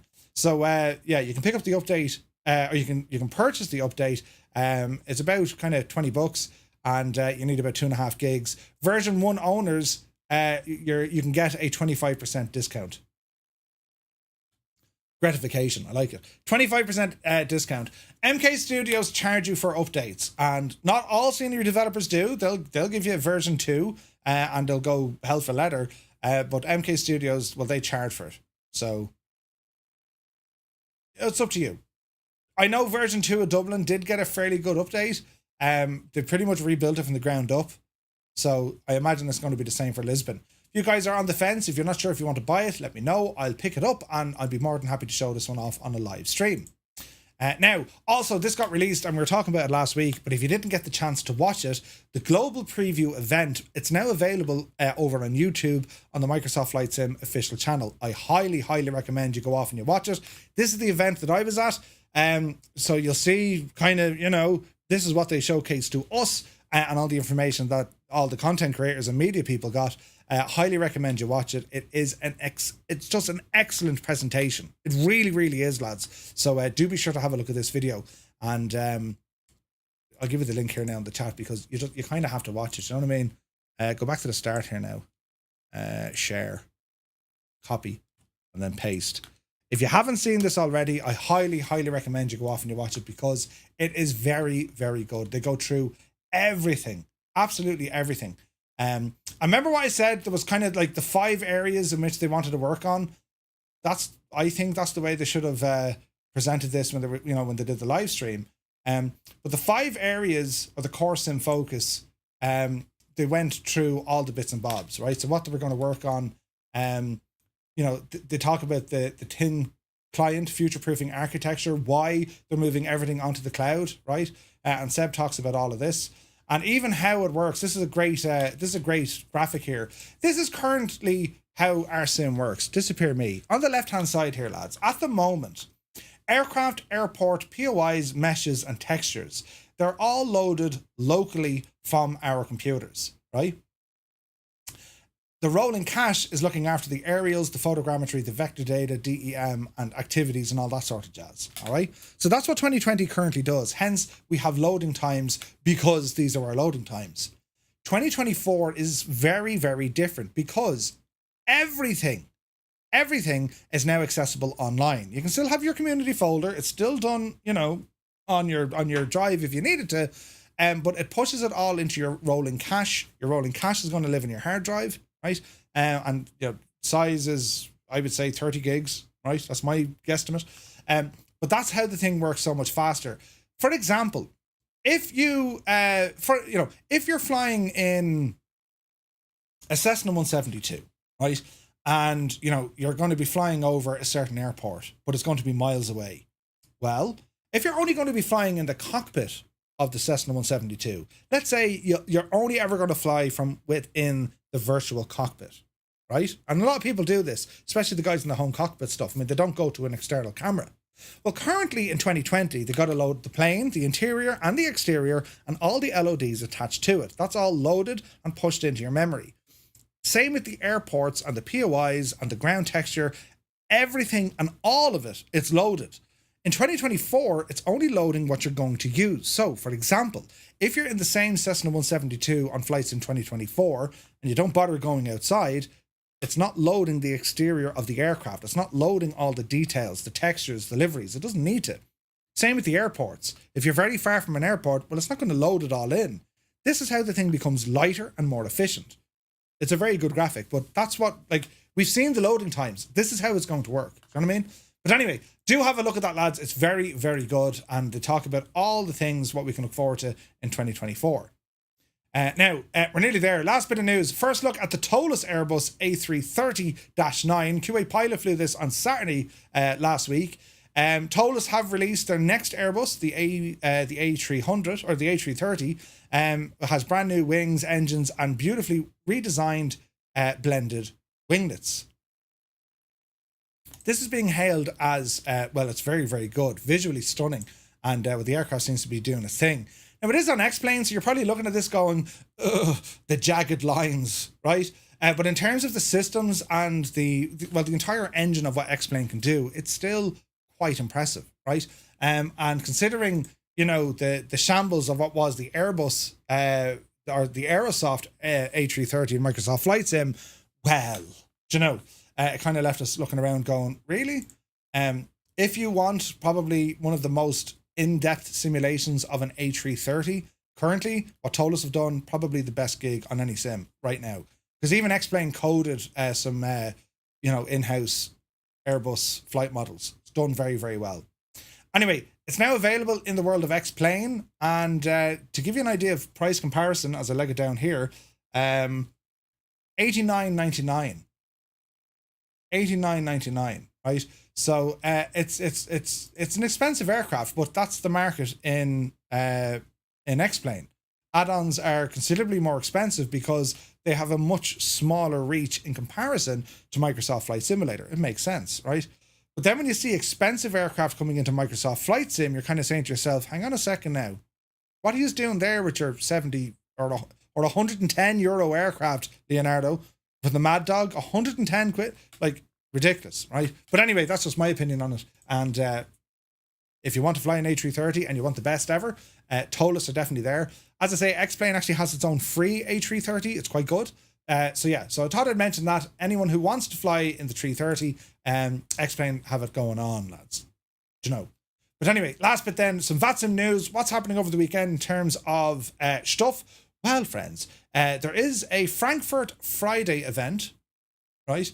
But where's the weekend stuff, Murph? Hang on now. Saturday. Get into Saturday. Here we go. So after which was an absolute mad across the pond. I think all sorts of records were broken there last week. They have, where's the one I was looking at? München Overload. Which is pretty cool. 26th of October, invite you to a new edition of the Munich Overload event from 1600 Zulu. At least 5 hours of the best ATC service at the Franz Josef Strauss Airport on the northeast of the Bavarian capital. They'll have all the centres will be staffed up.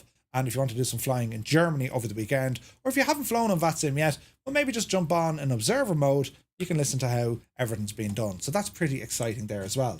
Now, you're all probably dying to see this, but I've one last bit of information to give us, lads, because news of Firefly Air. Thanks to 6 Knots and the team at Firefly Air on the admin side. Our new hub in Singapore has been opened, and the lads have now, they haven't yet, they will in the morning, 54 new destinations have been added to our hub now out of Singapore. And we've also opened up 2 brand new European FBOs. We have one located in Edinburgh and one located in Cologne.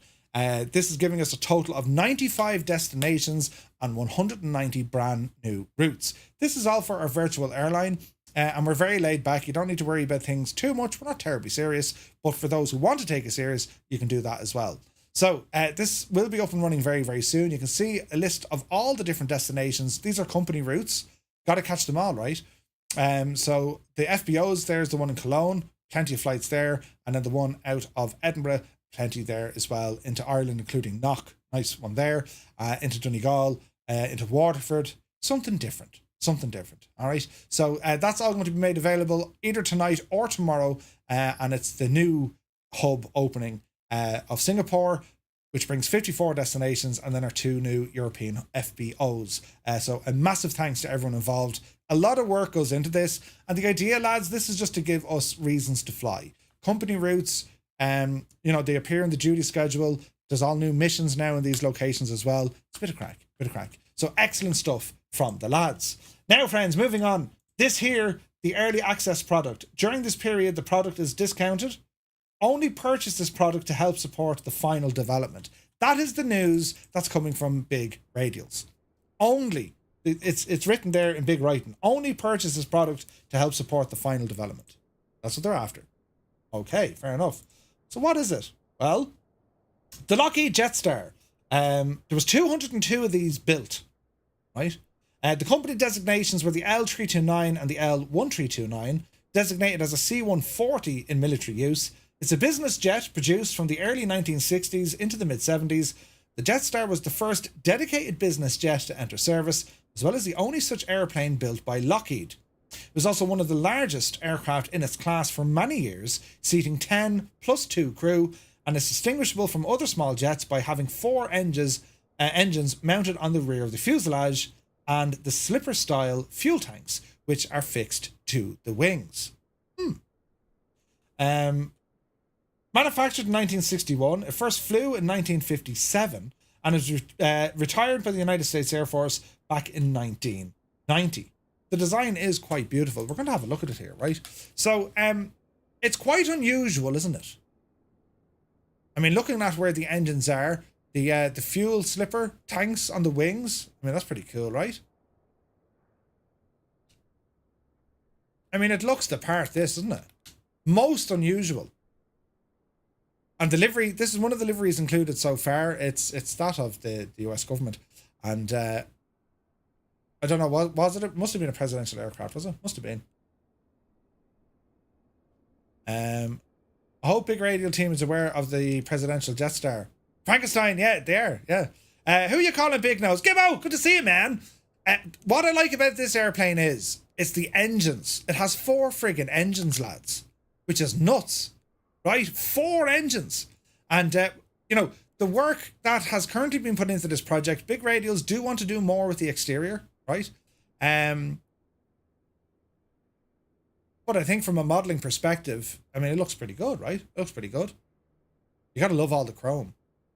So they be our engines. Then you have these slipper tanks here. Yeah, it'd be great to see chrome on the top as well, wouldn't it? I mean, look at that. Most unusual design. Like the profile of the aircraft, it's beautiful, I think, right? Beautiful. The plane has charm. It does, Vincy, it does. Even toward the end of the aircraft or the back of the aircraft, looking up onto the tail, the elevator and the stabilizer.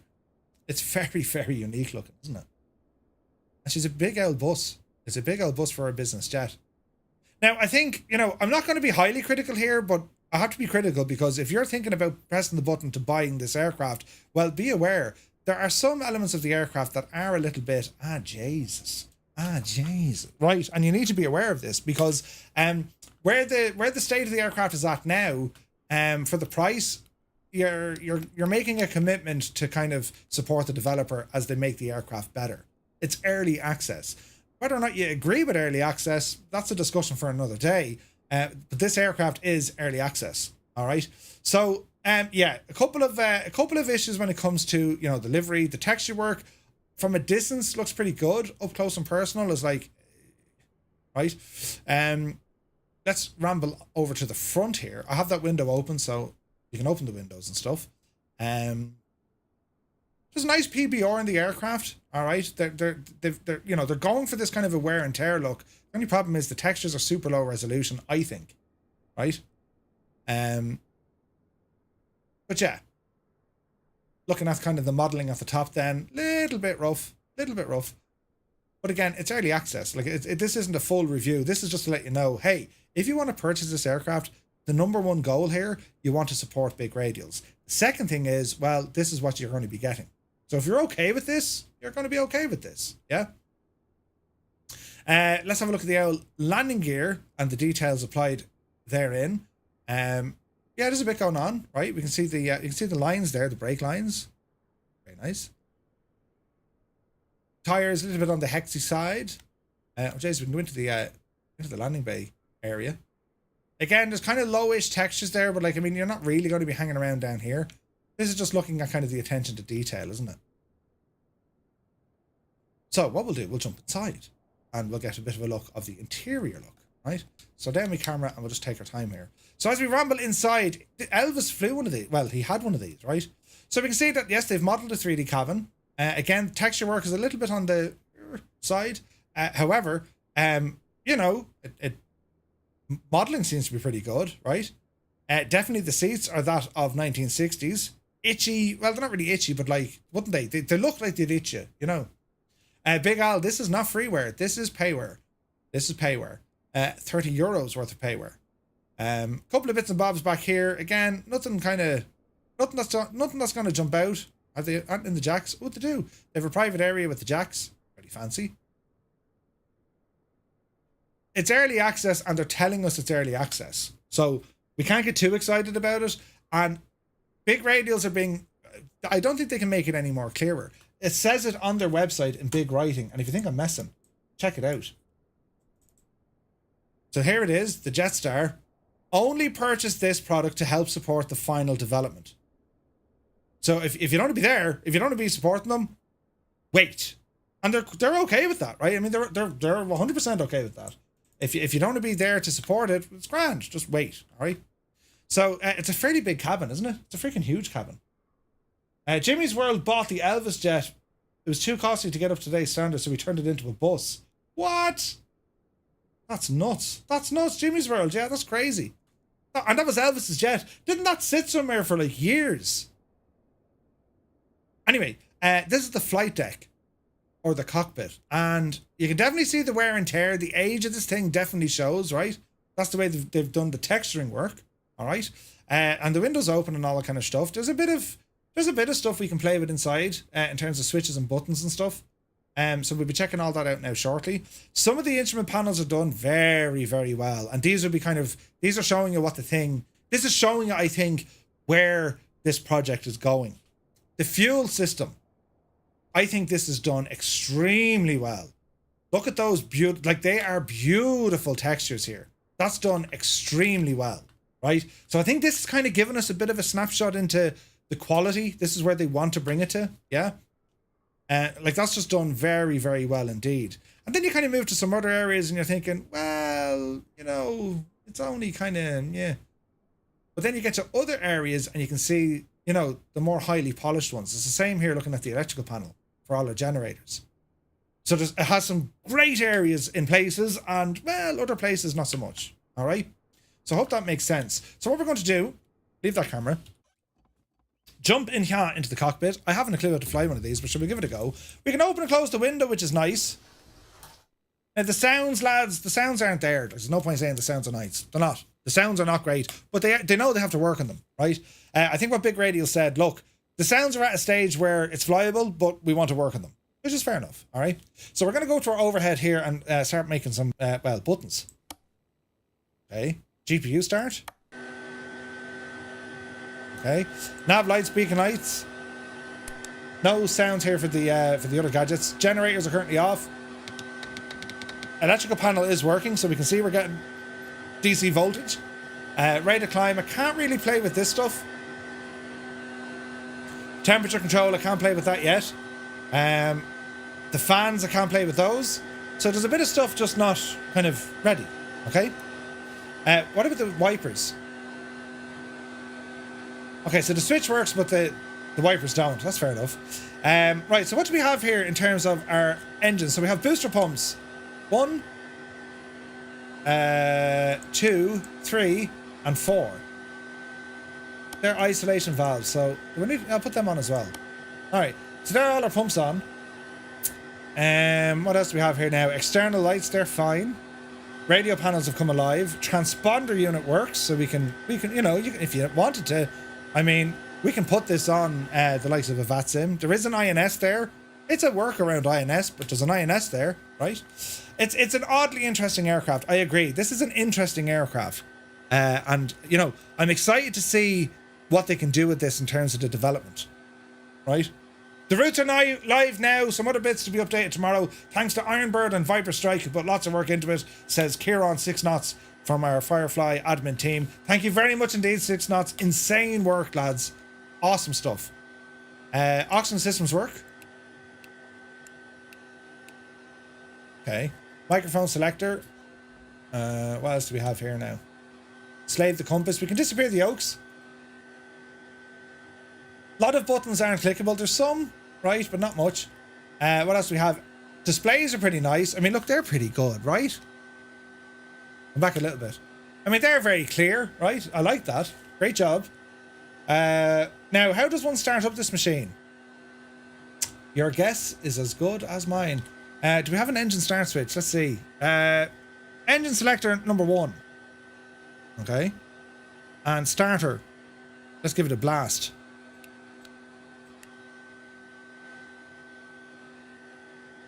We have rotation.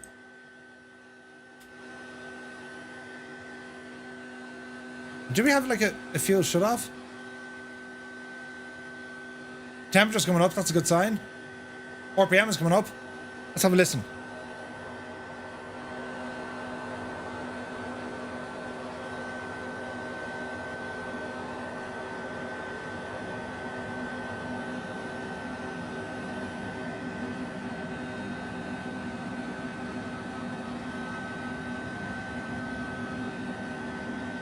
Right, mind the ears, we go outside.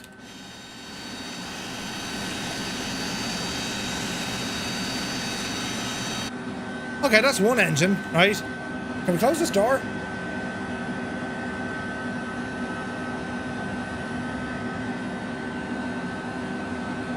In you get your big Jesse. Okay. Let's go engine 2.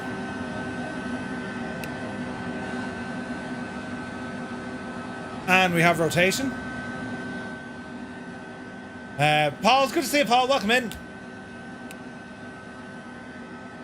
Yeah, the engine sounds... I'm not convinced by them, but let's give it a moment to see what happens, right?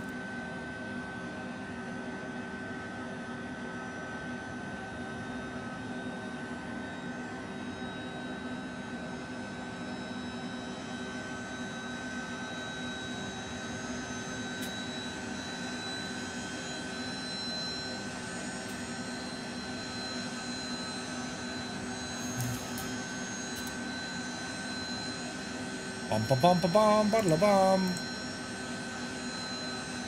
Okay, engine 3. Oh, don't do that, Jesus. I pressed the wrong button. Oh wait, turn on your generators.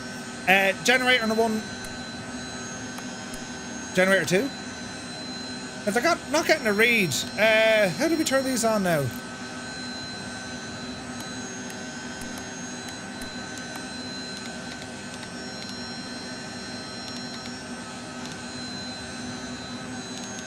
They seem to be working. Okay, engine 3 coming up. Yeah, Elvis had one of these. Yeah.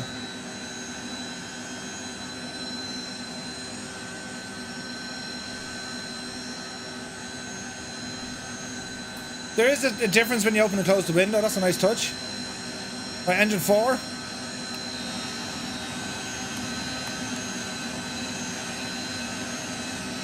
Alrighty.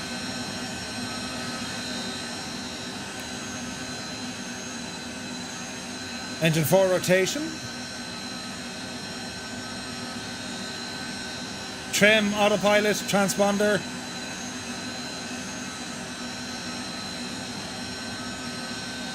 Okay, so we have an INS working. Nice. Okay, engine 4 is coming up. Let's listen outside.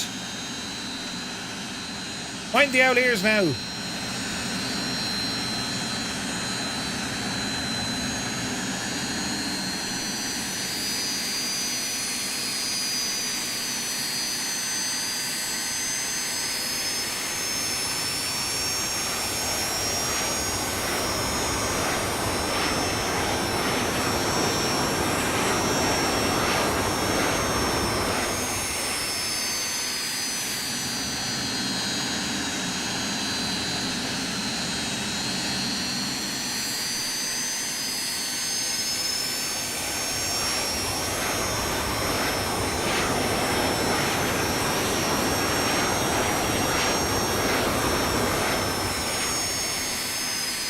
You know, that doesn't sound half bad. That sounds alright, lads. Right, what about the flaps? Okay, flap animation is good. Oh, I love that. See the way on the far side of that slip tank? Little movement on the front gear, there should be more. But let's check it out with the acceleration. So we'll rev the bejesus out of it and see what happens, shall we? So we want to see how much movement there is on the nose, yeah? Let's have a look.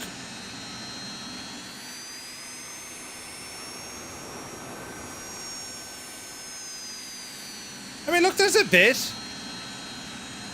There should maybe be more, but there's definitely a bit.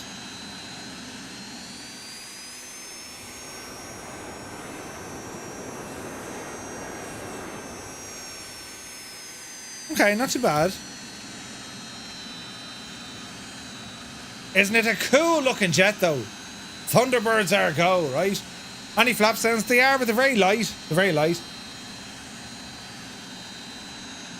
Right, let's just go with it.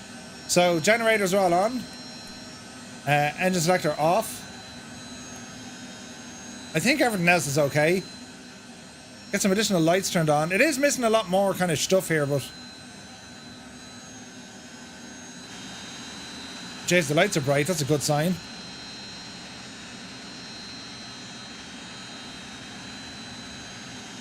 Strobes are good. Beacon flash on the top is good. Yeah, look, they're really powerful lights, aren't they? Interior lighting, not too shabby, lads. What do we like back there? Yeah, so. You have the beacon light bleeding in, so they got to fix that one, right? Night lighting isn't too bad. Okay. In the back here as well, we don't have windshield, but we do have, you can pop out the table, look.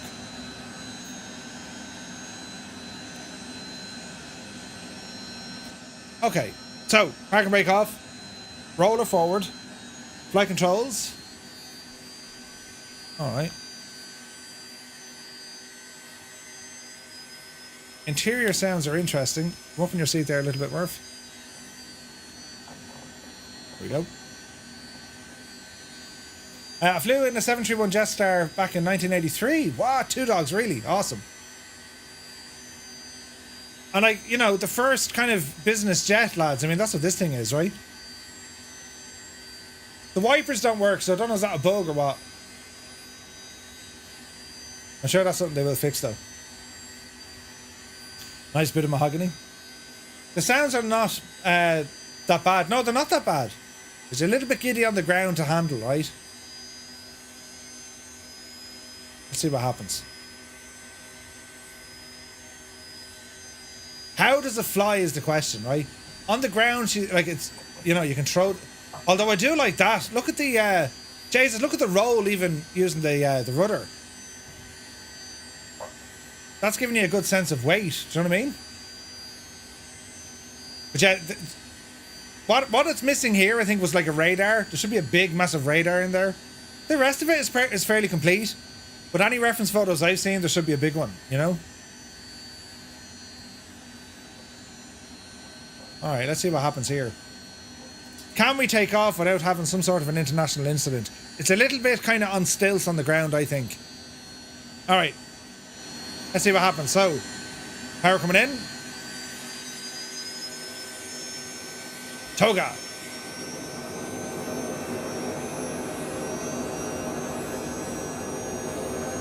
Speed alive.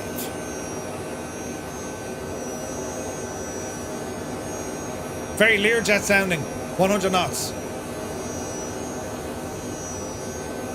120. Oopsie daisy. Easy. Gear up. Very twitchy on the elevator.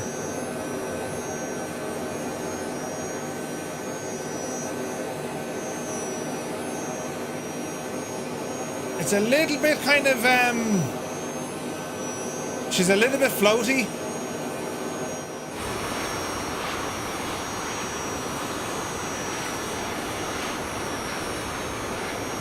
The trim works, but it's a little bit floaty, look.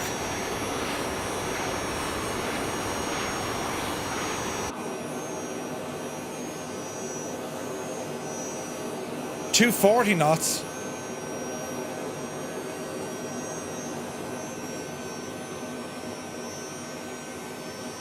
It's agile.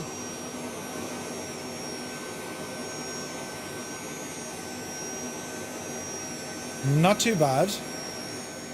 Yeah, I think it's a little bit kind of nose heavy. That's how it feels. Like any sort of, you know, it's giving me an angle of attack warning straight away, or a stall. Yeah, so they need to work on that. The roll rate isn't too bad. What about the rudder? Yeah, so that was just a full rudder left, full rudder right, just for a second. So yeah, I don't know. What's the weight and balance like? Let's put a bit of weight into her and see what she does.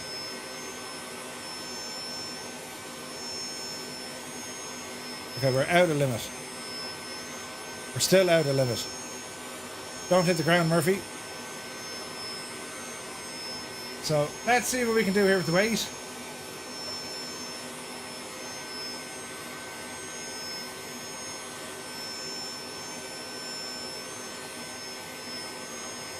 Okay. Nah, it's still bouncy. Jesus. Who's the developer? Big Radials. It's very seesaw effect, isn't it? Even with the weight. But it's, you know. Like, I'm getting a stall warning with the tiniest input on elevator.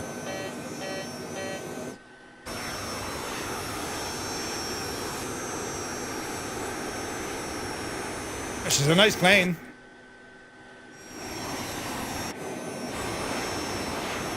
What do we think, lads?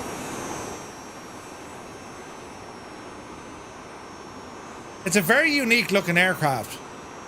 And again, it's early access, so you know, your interest in this is only going to be if you want to support them. You know? I think in its current state, in terms of flying it, they have a bit of work to do. Especially, I don't like that elevator movement. She's very bouncy. Now, just to be sure, like I'm controlling that motion up, down. Like if I use the elevator, hold it, and then let go,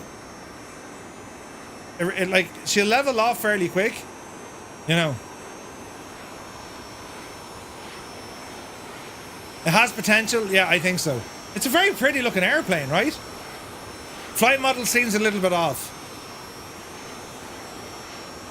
But I think they're onto something here. I really think they're onto something here. It's an interesting aircraft. Like, they've done a lot of good things to it. Visuals are really good. I mean, look at those engines, look. And the sound, surprisingly, are not bad. I didn't think they were great at all.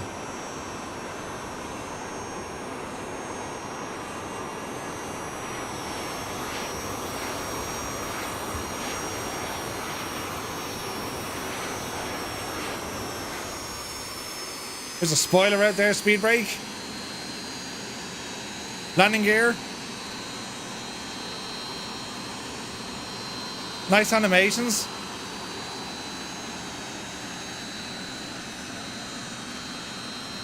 Yeah, look, a lot of potential, right? Time to pull the big switch, good buddy. Let's see what happens. Ian Fisher, you're very welcome aboard. Thank you for the raid.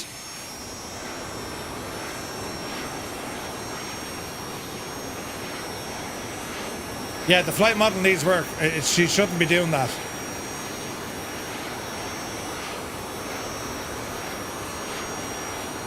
I think I can. I can't. It's kind of weird oscillating and stuff. But look, it's work in progress. It is early access, and the future works. Liveries, sounds, flight model, custom instruments, 3D modeling, external textures, checklist, overhead panel, the left side panel, the right side panel. That's what they're working on next. Not bad. So they're telling you where they're at. And the important thing here is, and I respect this from Big Radials, they're telling you it's early access. If you don't want to support us, don't buy it. I mean, that's where they're at, right? Elvis has left the plane. Indeed. Right. ATR, because I haven't done any of this yet and I almost forgot about it tonight. The ATR has received some loving, right? And we're going to jump into the freighter variant because, well, it's brand new shampoo, right? I will go back to Bal and, well, let's have a look at the ATR. So the ATR received an update in the Avionics and Aircraft update, number 3, I think it was. And what they've done, right? What they've done to the aircraft, they've added 2 new variants, all right? They've added in the ATR 42600S, which is built for short takeoff and landing. Super cool. But they also added in the ATR 72, which is this one, the 600F or freighter version. So there's 2 new models now included with our ATR range. They also fixed an issue with the gear not fully extending when hydraulics is lost. They added new runway threshold calculation. They changed the VNAV path, which is better. They fixed the ACW buses. They fixed the TAT warnings, the VFP arming logic. The VOR back course and approach mode activation is now fixed and working better. EFB options have been rearranged, fixed an issue that caused the transition altitude and takeoff data confirming input to constantly being overwritten. They fixed the total gas temperature or turbine gas temperature IAS, fixed the maximum flight director pitch, fixed a bug with the cruise IAS, fixed the GPWS inhibit issue, add functions for correct fuel flow, added aircraft CFG and LOC entries for both aircraft, changed the flight model payload entries, added the freighter support to an EFB. They fixed the EWD, don't know what that is, added additional highline variants, added payload support, updated the electronic checklists, and they fixed some of the artworks. They've done some work. Warhamster, look at the state of it. Good to see you, Hammy. You're very welcome in, me dude. Now, the ATR is an aircraft I thoroughly enjoy, right? And this is a brand new aircraft, so now I need to set up some views. So let's get on it. This is an aircraft I enjoy because it's my kind of an airplane, right? It's your turboprop. We like turboprops. And these things are in operation in Ireland, right? So let's just get a couple of views set up here so we actually know what it is we're supposed to be doing, right? Something like that. And then we go for number 3, which we haven't looked at our instruments. Actually, no, it needs our Mark II here. Let's have a look. Here we go. Is. And what else do we want? Want a view up here. Is just a couple of views. Get ourselves kind of situated on what we're doing. Let's ramble outside of the cockpit. And because she's a freighter, this is a brand new model. Click spot. We can get into the loading area. This is super cool. Can we open the door from here? Oh, what a missed opportunity, lads. Jesus. Now, I'm sure you can do it from the control pad, so let's not get too excited just yet. Right. Flight plan, payload, performance, aircraft. Okay, so let's do it.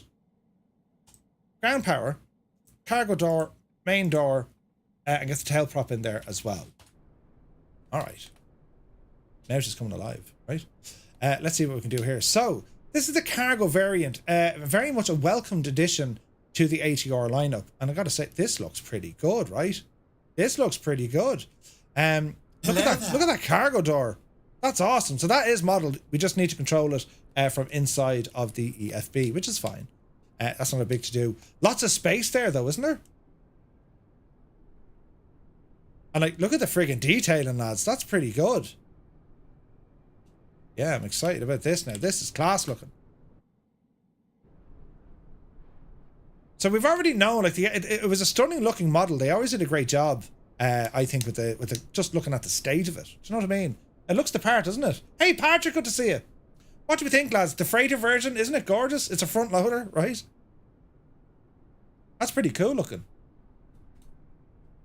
Has the cockpit been remodeled? It definitely looks different in places because we've a lot of black around some of the instruments. That's nice. Right, let's have a look at this now. So that's maintenance options. We need to get our throttle set up, I think. Throttle setup. Single axes, yes. Reverser, no. So let me see. Full reverse. Jesus. Idle, set. Notch, set. Ramp, set. Max power, set. Okay. Validate. Done. Okay. All right. Avionics mode, put into European because we're in Europe. Kilos, why not? Autopilot disconnect, that's all okay. Hectopascals, that's okay. Sync the two of them, that's all good. Maintenance on the aircraft, same as what we're used to. GPWS can be serviced. Repair the engine, squibs, nice. Brake temperature. Performance calculations, payload, nice. And this all links with SimBrief as well. Nice, nice, nice, nice. All right, well, let's see what we can do. Get ourselves into some trouble here. So we go for the battery. It's coming alive. Now we also have ground power connected, so where is that button? Emergency no, TCS bus no. Let's see here now. Test. The needle moves, that's nice. Right, let's see. Let's go down this way. Doors, that's okay. Booster pumps, that's okay. Some lights on in here. Beacon, nav, logo lights can come on. Arm emergency seatbelts. Or arm emergency signs, seatbelts, devices. That's all grand. Get the wing lights on. External power. Activate. Here's power coming in. These guys stay off. Oxygen can be turned on for the crew. And that looks good to me. And our screens are starting to warm up here. And again, we can pop out these screens if you want. Super handy, right? Super handy. So we have a whole load of stuff to get through. Let's see if we can actually start up the plane and you know what I'm saying. So cockpit door is open, that's all okay. FMS, let's go into this. Initialize, position initialize.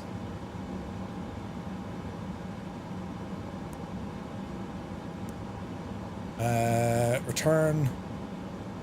Nav data. That's fine. Flight plan, route. From to. Don't need to do any of this. I'm not doing the flight. So this is. I don't think there wasn't any serious options with these. Do you know what I mean? You forgot the screens were proppable. My poor eyes trying to set the altitude. Oh yeah, 100%. Right, cancel that. And this is all about getting power into the aircraft, isn't it? So hotel mode is not the thing we always try and do. So the prop brake, there's a way to do this. I need to turn that on. But don't I need hydraulics to activate first? So the hydraulic auxiliary pump. There's still nothing on the prop brake. What are we forgetting here, sports fans? That should come up and say ready, but there's no hydraulic power in there. That's interesting. Now, maybe we need these on, don't we?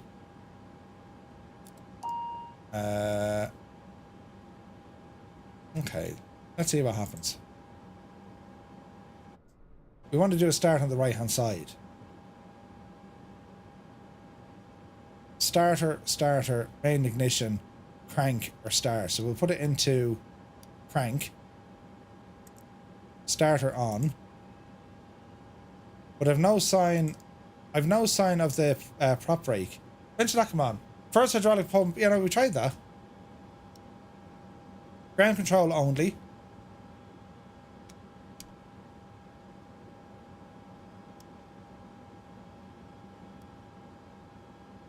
No, she's not coming on. Did I find a bug?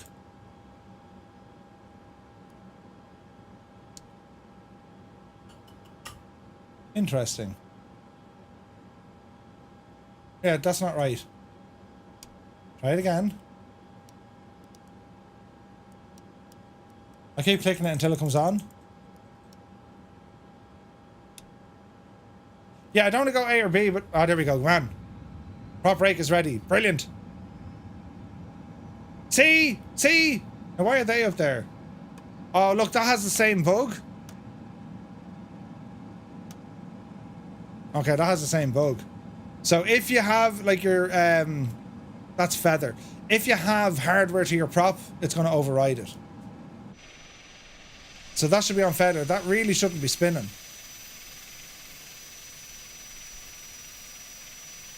Sure it shouldn't?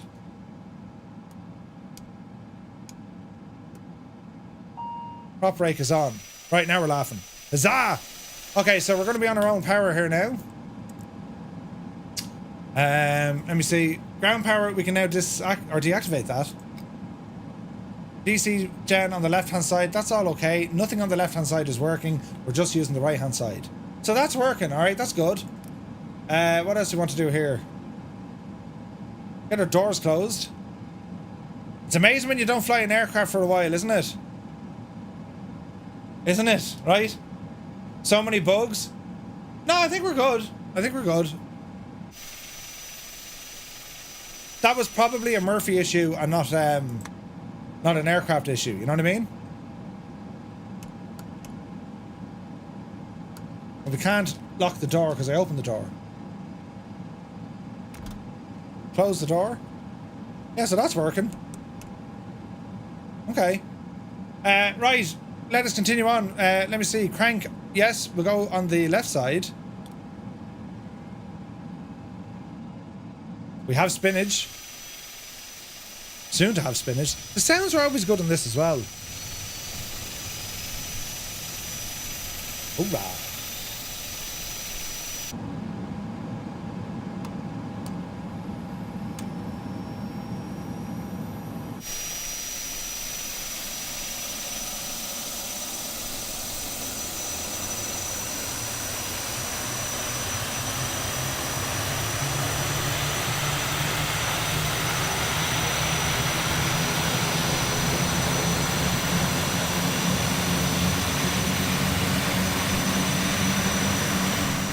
These are really good. Okay, so we can go ahead and kill the old hotel mode. Prop brake off. And this should disengage itself when I add in some prop. Or should it? So how does one disengage this now? This will be interesting.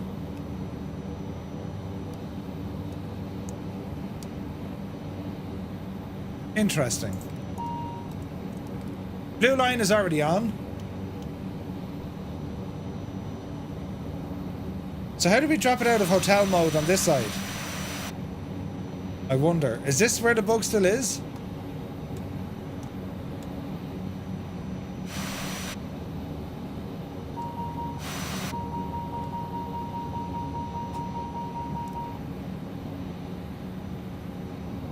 Huh. What else can I break? I can break anything. If you don't have none of for XML gauges turned off, is the cockpit still locking up? No, it's okay. Give it hydraulics again. It says ready. How does one unlock it? Disengage the brake.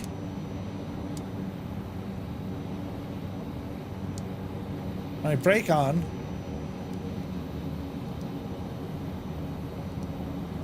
And then disengage.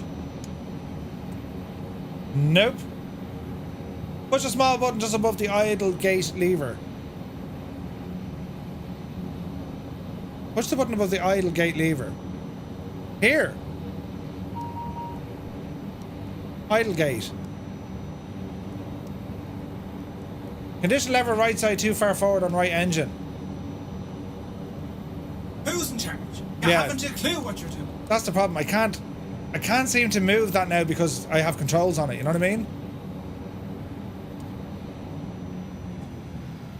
This is the problem. Now, is that going to kill the prop? No. See the way you don't have independent controls? That's a real pain. Needs to be in feather, yeah. Alright, leave it there. Unlocked. There we go.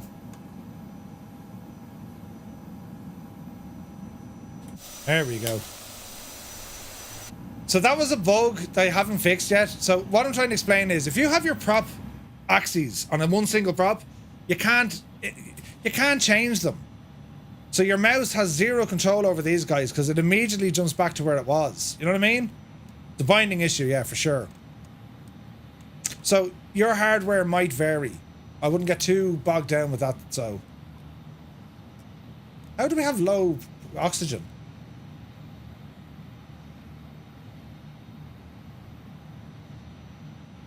Okay. She's probably going to scream at us, but don't worry about that, right? So, let's move it out of here. It's a great machine, though. There's still a couple of quirks about it, for sure. No sound difference with that open. What's the warning? Oxygen. Okay, let that build back up.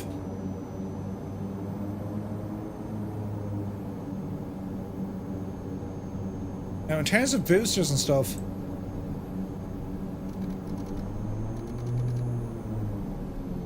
interesting. You don't need oxygen, right? Don't turn the oxygen on, otherwise you'll drain it.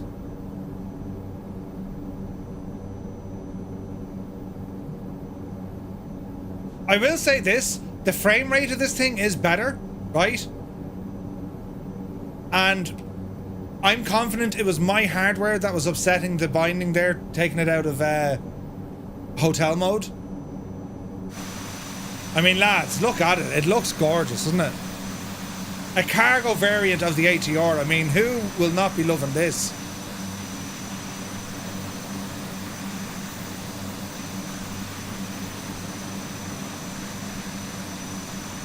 Ah, look at it.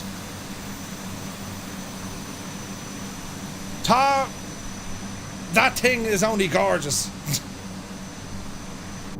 All right. I don't know what's going to happen here, but listen, we'll give it a bash and see what happens. Takeoff mode is set. Right, let there be power. And toga. And toga.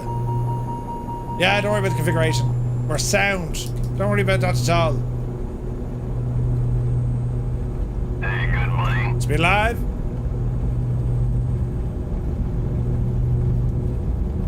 Easy. Easy. Yupsy daisy. And we're airborne. Gear up. Yeah, right, alright. Shh.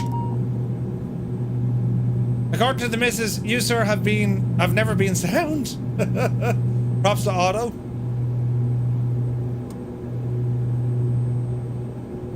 Props auto. Flaps in. Watch your stall speed.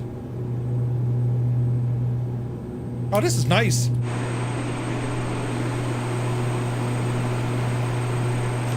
Although the prop animation, lads, is that now... That's got to be a frame gen thing, right? I mean, that's definitely got to be a frame gen thing. Take it out of frame gen to see if that fixes it. Jesus. Turn it off for a second.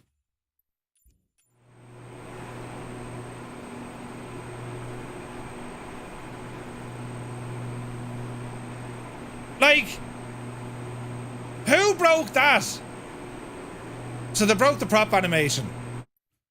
Well then, do you know, we can't all be geniuses, I suppose. So the prop animation is broken. Oh, they did 3 mistakes leading to that. That's a bit of a letdown, lads, isn't it?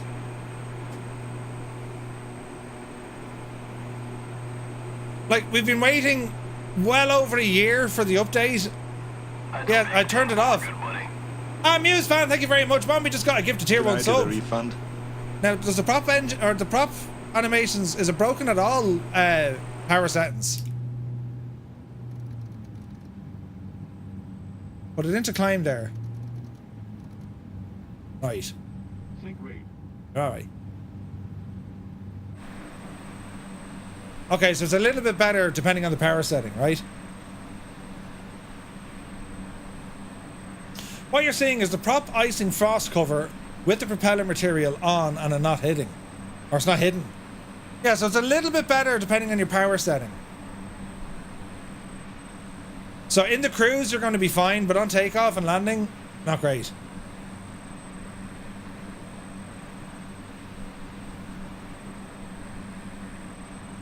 Yeah, they need to fix, if they can fix that.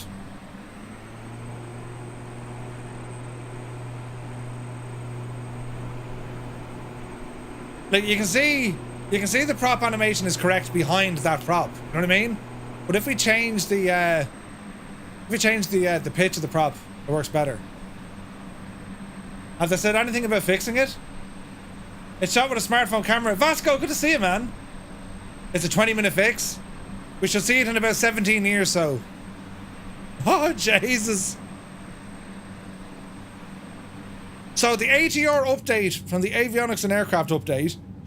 Well, lads, some things they've done very well. Other things, I mean, you can't have that. Like, again, it comes to, and like, this is a, that's me trim. This is an internal project, right? Mechias, thank you for the follow. Hans will fix it in 6 months. Do they even check these things before releasing? Lads, I honestly don't know. And this is the thing that, like, absolutely drives me wild. Like, this was a full update and upgrade to the aircraft with just this aircraft. I know they included the PC-6 and the A320, but they're different development crews. Who checks this stuff? Who signs off on this stuff? Yeah, that looks perfectly normal. Yep. Not a bother. That's exactly how this... Like, what? Come on, really isn't just... Do you know what I mean? Be Janie then, lads. We think there's something not 100% right with this aircraft. Commander Bala says, I've never had the issue with the props at all. What did we say?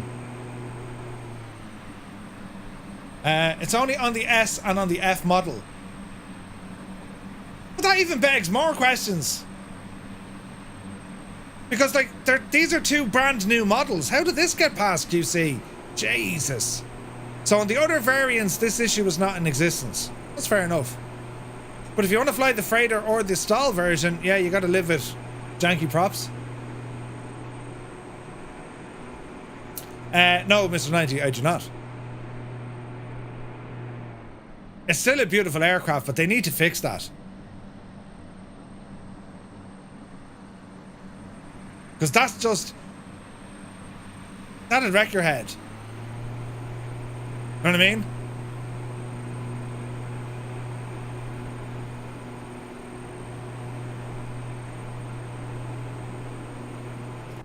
Like, everything else, they've done a lot of work. Like, the changelog is really good. But they kind of forgot about this, you know? Ah, well. Ah, well. But I will say it's a free update. Right? Commander Ballast flew all versions without this issue. Well, if some are having it and some aren't having it, well then, I mean, what do you do there, right? How do we get around that?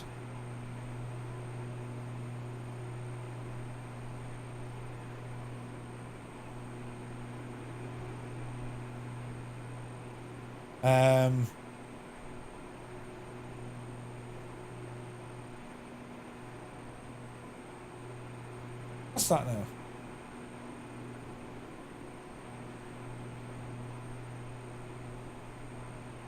It's a known issue on the cargo version only. Microsoft forums have the prop animations as being booked as well. Is this thing bad for turnarounds? No, it's a great aircraft, lads. Don't get me wrong. It's just you'd wonder how something as visually obvious can get overlooked. And like, you know, they can delve into the minutiae of a single fuel flow indicator not showing the correct level. But like something this blatantly obvious to say, that doesn't look right. And I'm not talking about the flickering. The flickering is from frame gen. I'm talking about the prop looks like it's stopped. And you have, like, there's two animations running there. Now, if I change the pitch, it fixes it. Kinda. But even that doesn't look right. You know? Like, that's more to, you know, you could say, you know, yeah, we're simulating stutter and all this, or the shutter speed of your camera. But, like, let's not even go there. Do you know? It's a pity because, like, it's clear a lot of work has gone into these. Getting 2 new models plus all the fixes, that's a huge letdown. So hopefully they fix it. But how long has this been out, you know? Roy purchased the Duke, both variants. Oh, yes. Request for opinions. Should one release a community fix for this and make the users happy? Or should one let the paid developers actually feel some pressure? Bombi, here's the reality. They don't feel the pressure because we're not buying it from them. If we were buying it from them, we can hurt them, or they can feel the pain because, well, we won't purchase their add-ons. Do you know what I mean? If they're behind a wall, we can't really hurt them. I think if a developer or a freelancer is able to create a fix, they've just more opportunity to be, you know, invited to the table at Christmas and having a choice of beverage. Do you know what I mean? Like, I think that's where it's at. If this was an aircraft that, you know, we were able to buy direct from a developer and say, hey, look, your aircraft that we bought, it's not working right, or there's an issue, I think they're going to be more proactive to get the fix in place because they're saying, oh crap, that's our reputation and we're selling these directly. If you're not selling these directly and, you know, you're subcontracted in, be it by Microsoft or whoever else, I'll get to it when I get to it because I'm working on other projects right now. You know what I mean? But yeah. Pressure by Blackbird making their ATR would have been good. Well, to be fair, I don't think so. The ATR from what Hans did, it is very, very good. Like, it is very good. It just needs a little fix. That's all. And they have fixed it. And this is what kind of... I'm surprised. This just got an update which focused on enhancing it and fixing it. And it comes out of that... It comes out of the same friggin' virtual hangar with an issue. And it's quite a striking visual issue. You know? But anyway, lads, it's still a great plane. Now, we need to move on. I'm running late. Wait till you hear the state of what we're going to show you now. Wait till you hear the state of this, lads. Because, friends, right now, we're going to show you a brand new release. This is a audio pack. It's from Immersive Audio. And this is hot on the heels of what we showed off last week with Echo 19. It's just showing the scope that audio creators have in the sim because, well, let's face it, right? As good as aircraft sound, they can sound better.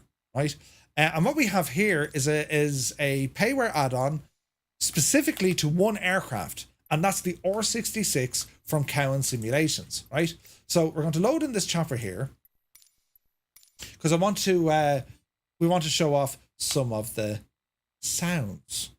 Right, I'll test it and release it somewhere. Wombi, if you have a fix for that, we're going to write your name with candles and genuflect in front of the candles every evening. Hail, Womby, hail, Womby. Right? Hans hasn't touched the CRJ in 3 years. Yeah. Murph, do you know when the NVIDIA RTX 5000s are coming out? Q1 or Q2 of next year is what I have. Buy the aircraft, then buy the sounds. But this is the thing that's... Anyone on X-Plane, this is what we tend to do in X-Plane, right? But what we have here, lads, before we get going in this death trap, also known as a helicopter, right? Turn down the wind sound. Fish now. Let me see here now. A few clouds will do. A few clouds. There we are. So what we have here, and I'm going to show you the Orbex website for this. This is the immersive audio for the R66. It's €9.80. It's about $10, right? And what we have here is an absolute ton of different sounds, derived from 96 kilohertz 24-bit recordings, over 240 megabytes of high-quality sounds. And there are many sounds. Authentic startup, shutdown, idle, and full throttle N1. Completely authentic sounds for cyclic, collective, and pedal movements. All the buttons, switches, and knobs. The door opening. Well, the door openings, but I think there's a little bug with this. If you open the doors, it kind of freaks. Or if you remove the doors, it kind of freaks out. The developer is working on it though. The battery, gyro, and air conditioner, including authentic spool up and down with circuit breaker sounds. I mean, they have completely overhauled every single sound of this aircraft, and we're going to have a listen. There's also a police radio chatter can be activated with via a reserved cockpit switch. What? I didn't even know that. Is it up here somewhere?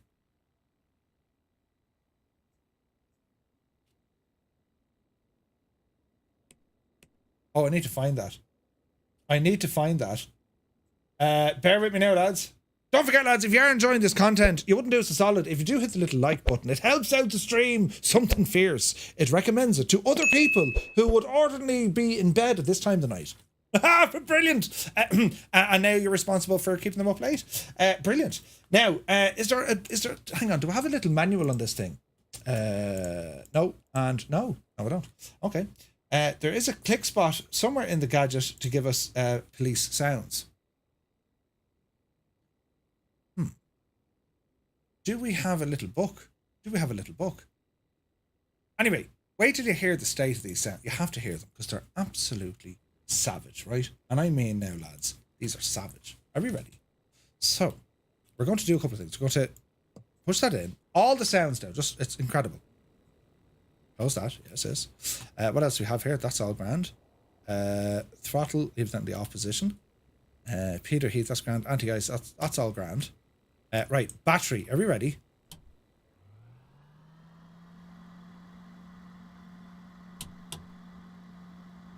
And we can mess around with the panel option here as well if we wish. Put in an LGTN there, will you? Or GNS. Here we go. So igniter, enable. You see seatbelts going on? What else we need to do? We'll get the thing started up here now in a second, but you need to hear it, right? Peter Heat, no. Anti-ice, no. Arm floats, no. Avionics strobes, it's over here. Nav lights, they're okay. Generator is off as we're starting up the aircraft. Right, we're going to give this a blast and see what happens, right? Just listen. And we'll find out. Where's me turn on switch?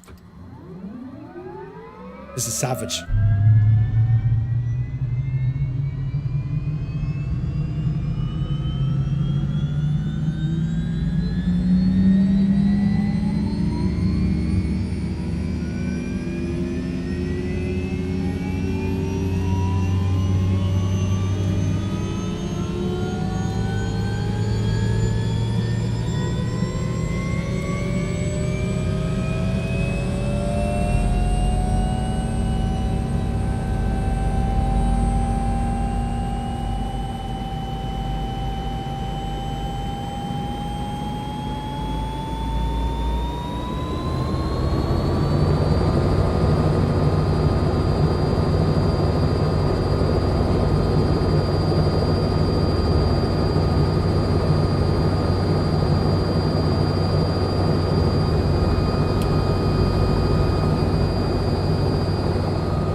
This thing is incredible.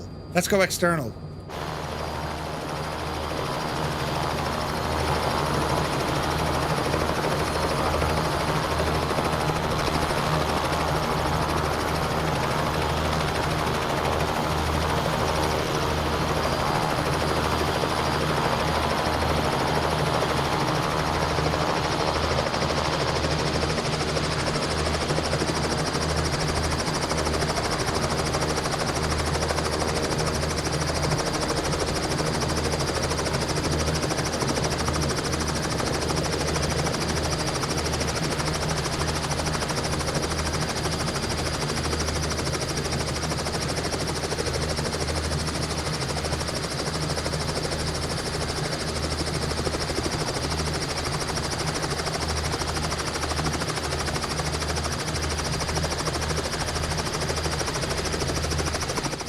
It's pretty good, right?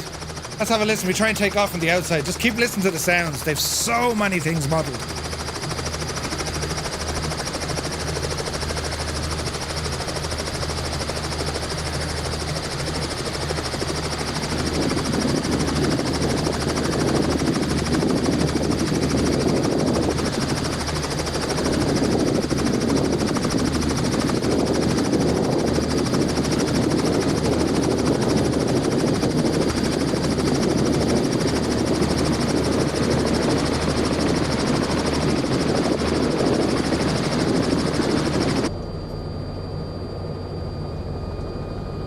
Like, the sounds are absolutely incredible.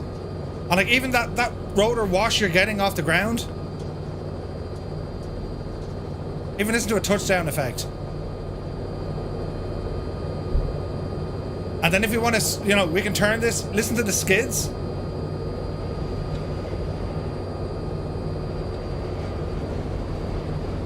Oh, lads, this is unbelievable, right? Right, take it up there now and we go for a little blast.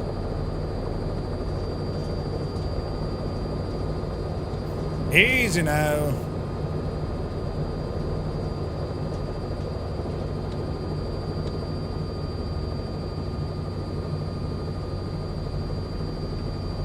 Let's speed up.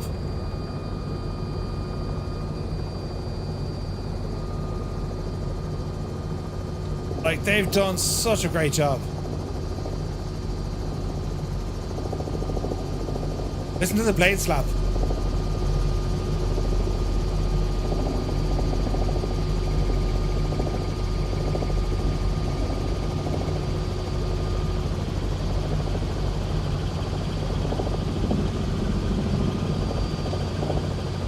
Right?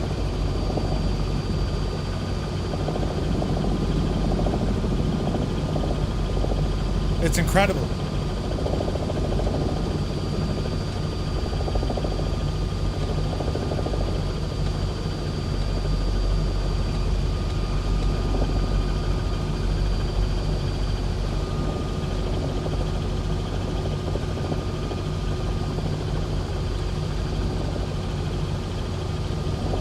Like, they're called immersive sounds. They're proper sounds, like.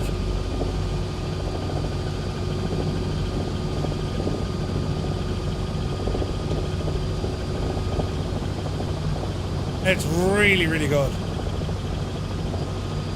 It's amazing what a sound set can do to an aircraft, isn't it?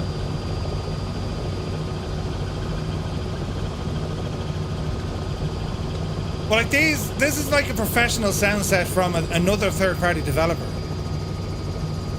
And it's the old story again, right? I mean, you can have default sounds, you can have default aircraft, but when you have someone who specializes in a particular area, this is the advantage. Like, even outside, right?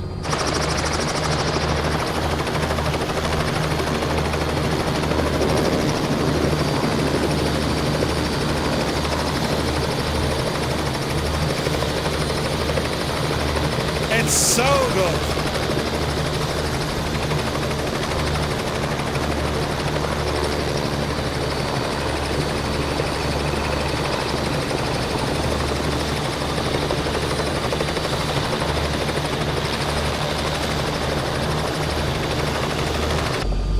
Colonel Fork is here. You want to fly, but you have to work for 9 days straight? Wait, what? Good Good to see you, mate. Hope you're well. Outside actually sounds like outside. I agree. Is it Echo 19 good? It's right up there. And I think anyone who flies the helis, if you listen to this is good. You hear those slaps like.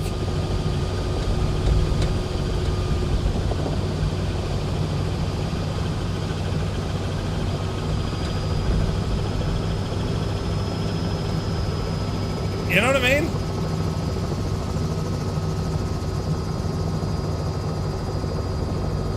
It's so good. Like, it just completely transforms your experience with an aircraft.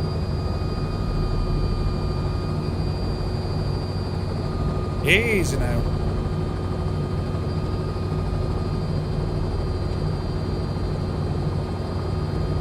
Wonder what it sounds like. Well, I'm using Dolby Atmos, and I'm telling you, this is like. Hear the blade slap off the ground like that. The wind. That difference. Let's climb a bit. That sound goes.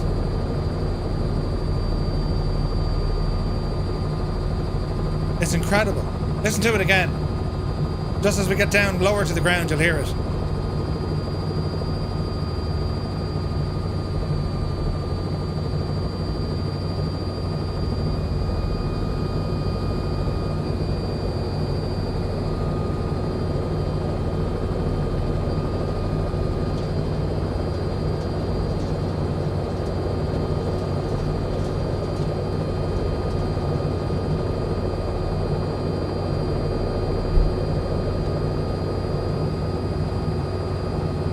It's absolutely incredible, isn't it? It's incredible what they've done here.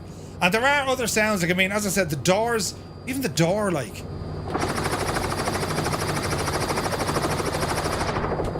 Isn't it brilliant? Really, really good. And there is a police chatter button here somewhere. I forget where it is, though.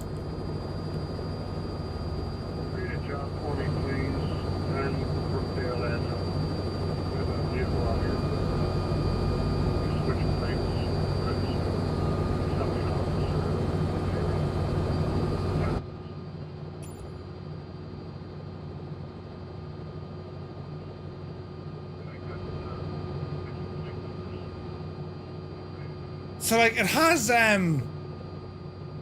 they've even simulated, like, police chatter in the background. Just in the class, isn't it? Okay, let's see, can we bring her down?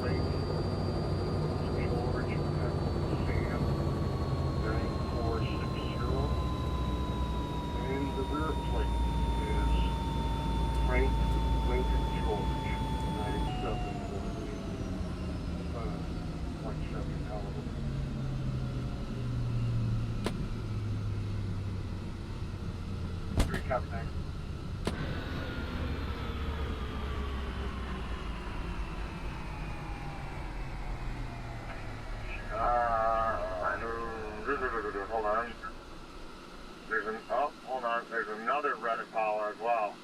Henry Lincoln Henry 2750. It's controlled by up there. Isn't that very good?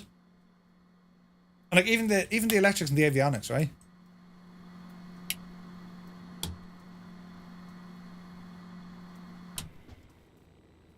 Like, it's very good, isn't it? It's very, very good. So they're from Immersive Sounds. They're just for the Robinson R66 from Cowan Sim. But lads, I gotta tell you, I mean, just like the F-18, this breathes brand new life into this aircraft because the sounds are that good. And as flight simmers, we need the sounds, right? It's one of the most important. It was Warhamster said this years ago. The sounds are one of the most important things we need. More so, the sounds are more important to how the aircraft looks. The sounds are so important, and I think Immersive Audio have done a great job here. It's a brand new release, and it's you can pick it up on Orbex. It's about $10, right?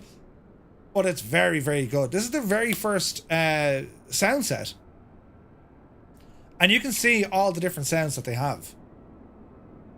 Dynamic windshield rain sounds depending on the amount of rain. Let's have a listen to that. How does the rain even sound? Do you know what I mean? Let's go in here now. Precip.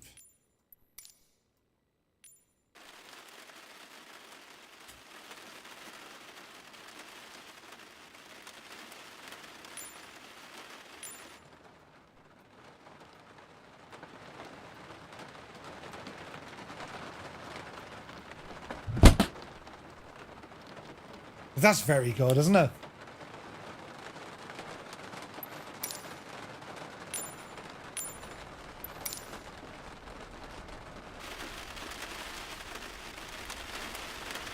It's very good. They've done a great job. They really have. Yeah, you'd fall asleep to that, right? So that's from Immersive Audio. I think they've done a great job. Right, for our last little hurrah, we're not too bad on time now tonight. We're getting there, right? We're flying out of Casement Aerodrome, Perseverance. Echo India Mike Echo from Jeppesen 2001. A freeware scenery, lads. Home of the Irish Air Corps. Right, our last one for tonight, lads. We're checking out the Grumman, the J2F Duck. This was created by Flying Dive. It's available over on flightsim.to and it's brand spanking free. J2F. There we have it. I haven't touched this yet, so let's see what happens. Different liveries and different variations. Oh, look at this. Argentina, look. US Coast Guard. US Marines. I haven't touched this airplane yet, so you'll have to, like, absolutely just give us a moment or two. Grumman Murphy, come on out of it, lads. It has to be done. The plane is called Murphy, for crying out loud, right? Brilliant. Look at this, a ton of different liveries. I don't know what the differences are. So you've the J2 F4, F5, and F6. But similar kind of powers between all of them, right? Some beautiful liveries there, I gotta say. I think, yeah, is it Yankees or Jan Keys? He's done a lot of the Jan Keys. He's done the liveries for these. They are stunning. Stunning. US Marines. I love that. And there's a duck. The J2F 5 and then the J2F 6. And this one's called Murphy. Candy Clipper. Will we go to rescue one? Or we go with Murphy? Well, see, I want to get something that kind of shows off the texture. So let's look at this one, right? And again, we'll start off in Baldonnel because, I mean, sure, why not, right? Naughty Noma's here. Good to see you, man. Hope you're well. I've used noise for years to sleep. Oh, Jesus. You can play that to little one, put them to sleep. Absolutely. We need sounds because we don't get the seat of the pants stuff. Yeah, exactly. Now, in saying that, when we're talking about, you know, VR and force feedback and sounds, like, you get a combination of any of those things. The only thing you're missing now, lads, is the smells. It's the smells, right? Jan Keys is the man. Oh, he's brilliant. He has some beautiful liveries. Now, you'll have to bear with me because this is brand new to me and I need to set up some views. Now, bearing in mind, lads, this is a freeware aircraft. So just bear with me. I don't know what's that doing. It's a runaway. Why is that moving? Okay. It's now stopped. That's a good sign. Right, what do we need to do here now? Everything's fairly clear, which I like. Panel light, sure. Spotlight, anchor light, approach light, running light. Ooh, look at the lighting. That's a whole load of lights. Okay, this is pretty. Right, this is pretty. Let's change the old wedge.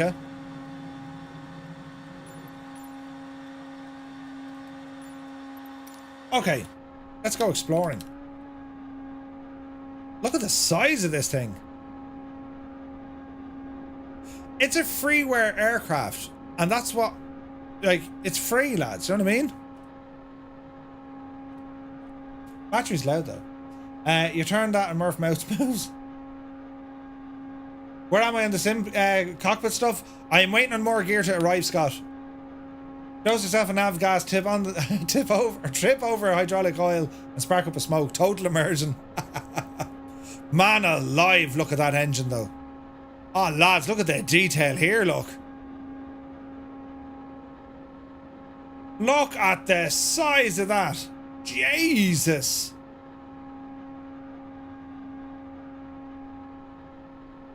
This is kind of nice. What do we think? Definitely different, isn't it? Freeware like this is rare, like the Hawker Hunter. I agree. Yeah, some of the camera setups are a little bit on the... Uh-oh. Super for freeware. I agree. Right, let's start the gadget up. Right, mags. Yes, fuel. Haven't a clue. Prop. What's that do? Mixture. Yeah. Fuel tank should be somewhere. Over there, look. What's this do? Don't know. Engine primer.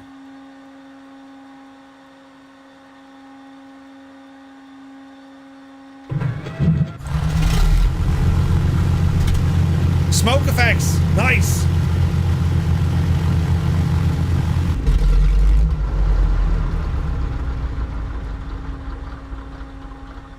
Good sounds, isn't there? Right, we'll start this thing up again.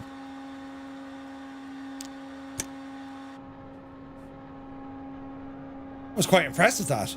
Hang on a second. Are we ready?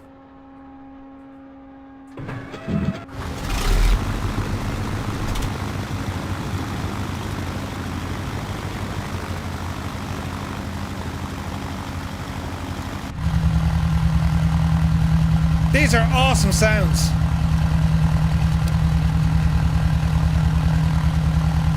Alright. I doubt we have flaps. No.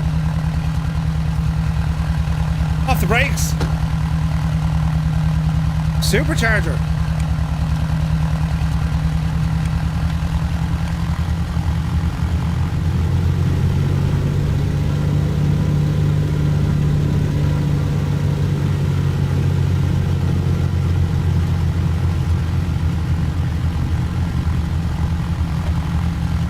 How unique is this thing? Okay, let's see what she can do.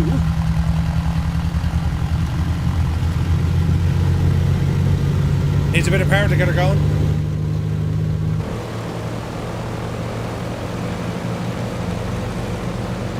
The sounds are good.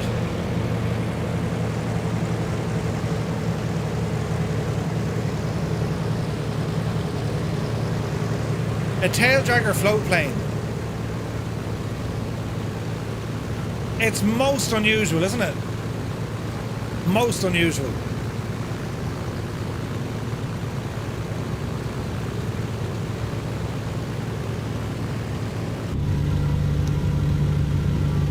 Great lighting on the dials.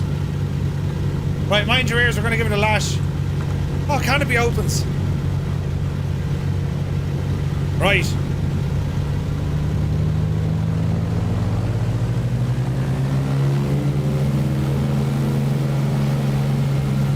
Great sounds. Oh, Jesus, don't go off. Jesus, don't go off. Abort. Oh, Jesus. Look, you devil, you. Gear up.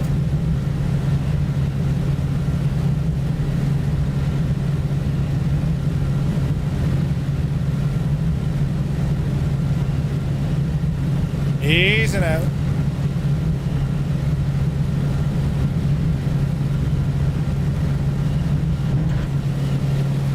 How do we close the window?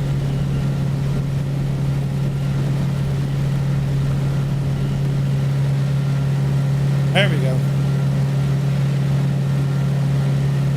This is for free, lads. It's for free. Right, mind your ears. Let's check it out.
That's kind of insane.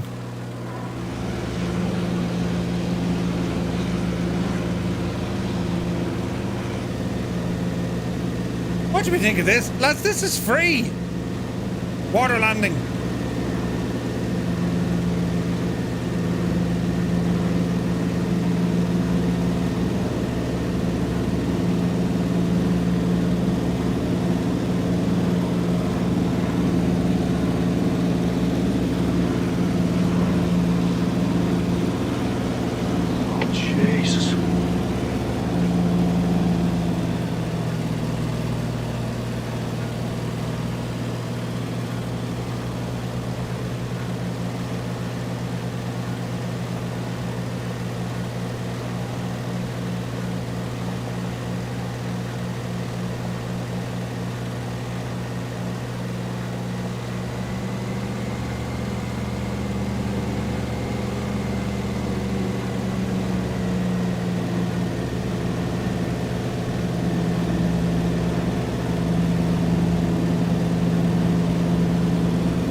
Yeah, for freeware, lads, this is nuts.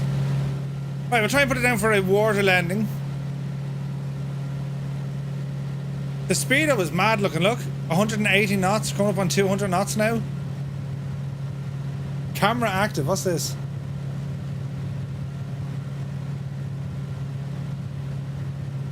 Okay, she's for like reconnaissance. Turbocharger? Supercharger. Not sure what that in here does. Right, let's see, can we do an L water landing for the crack? Pretty much, they've strapped a plane to a kayak. The modelling is beautiful. I love the livery. Isn't that stunning? They've done a great job at this. Is this imported over from War Thunder? I couldn't tell you. It looks great though. The problem with the Liffey, it's not very level. It's like, you know what I mean? Oh, we'll touch down here out by Dunleary, look. I'll bring the power back.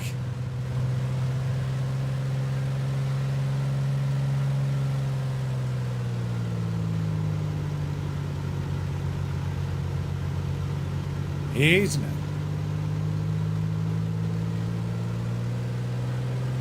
Easy now.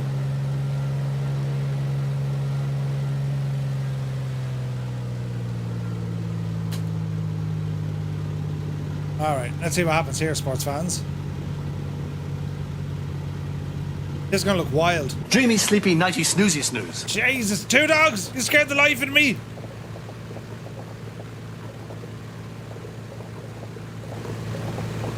Hear those engine sounds?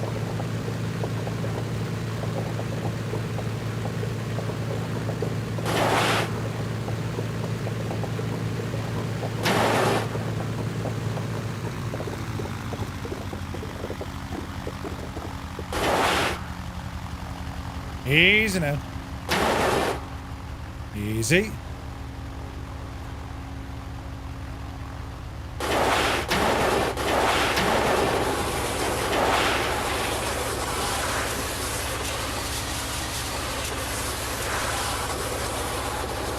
Such are the physics.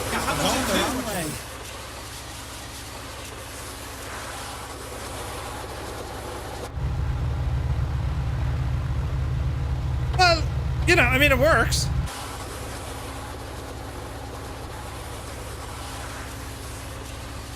Oh man, that's really pretty, isn't it?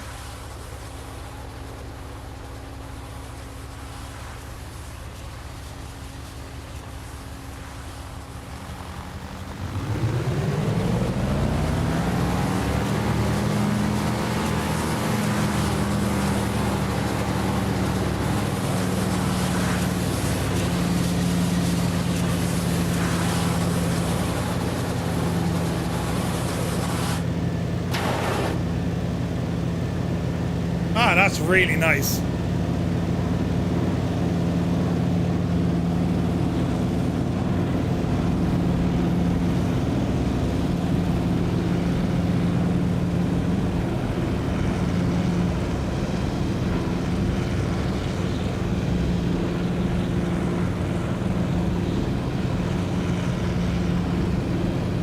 Look how slow the landing gear are.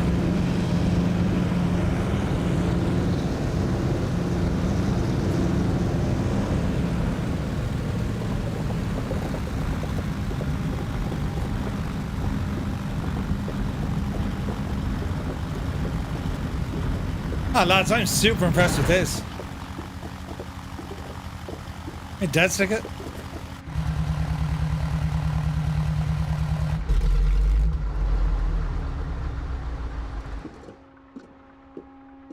It's all fine. Nothing to worry about here at all.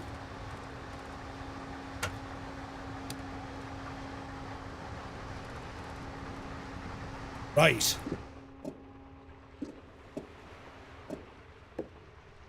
Peter Wolf, good. Take care, man.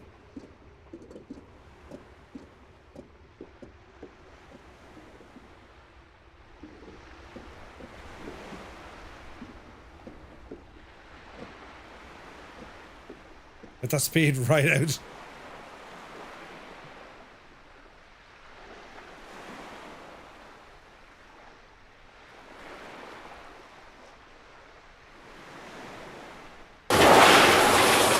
Jesus. How is she reacting like bigger wind?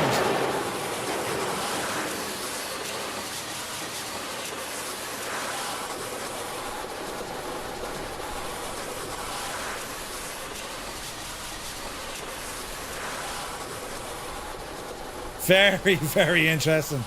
Lads, for a freeware aircraft, it's very, very good. I mean, this is very good, right? Sorry, Muse, did I deafen you? Ad? It's for free. That's very good. I'm so impressed about that. So, great work here by the developer Fly and Dive. Jan Keys has done great work on deliveries. And this is a free aircraft. You want to pick it up, I'll put the out link in the chat there, lads. Go over and grab it. It's like, it's free, right? It's free. Click on that link there, lads. It's on YouTube and on Twitch. And if this is your sort of machine, go get it. It's awesome.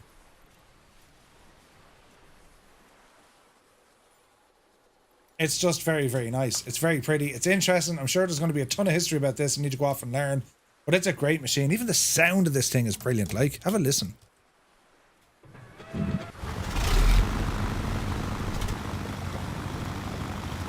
It's really good.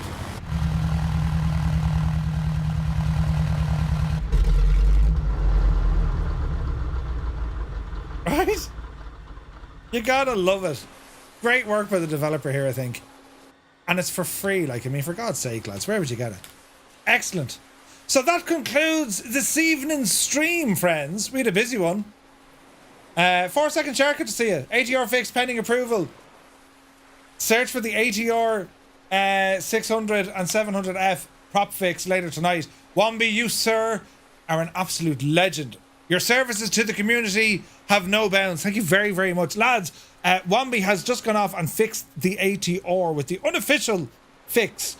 But it's all thanks to Wombi. So if you do have the ATR and you're freaking out over the prop issue, Wombi has fixed it. Fixed it. Lovely plane that is. Adam Prestige, good to see you, man. Yeah, Adam, I keep saying Prestige. Pestridge. Aaron, it's good to see you. Or Adam, it's good to see you. It's a freeware plane. And it's... Jesus, like this is payware quality. It really is. Excellent work. A very vintage, sailplane. Or flying boat. Boat plane. What was the update on the ATR? Wombi gave it an update to fix the prop display. So the props are frozen. You know, some say a Sobo should hire you. They should. Wombi, thank you very, very much indeed. So lads, that concludes tonight. Dane Plass did the same for 7 years. Adam, that's terrible, isn't it? Prestige. And you're probably sitting there. It's Pestridge. How hard is it? Pestridge. Sorry, Adam, it's grand. I've been getting people's names wrong for years, you know. But anyway, lads, we're back to you on Friday night. We have a group flight, and we are... What are we doing on Friday? I can't even remember what we're doing. That's how exciting this is. What we're doing on Friday night, lads, wait till you hear this now. Are you sitting down for it? On Friday night, let us go over to our Discord. On Friday night, friends, we're taking the Mitsubishi MU2 for a flight around the Alps, including the Matterhorn and Mont Blanc.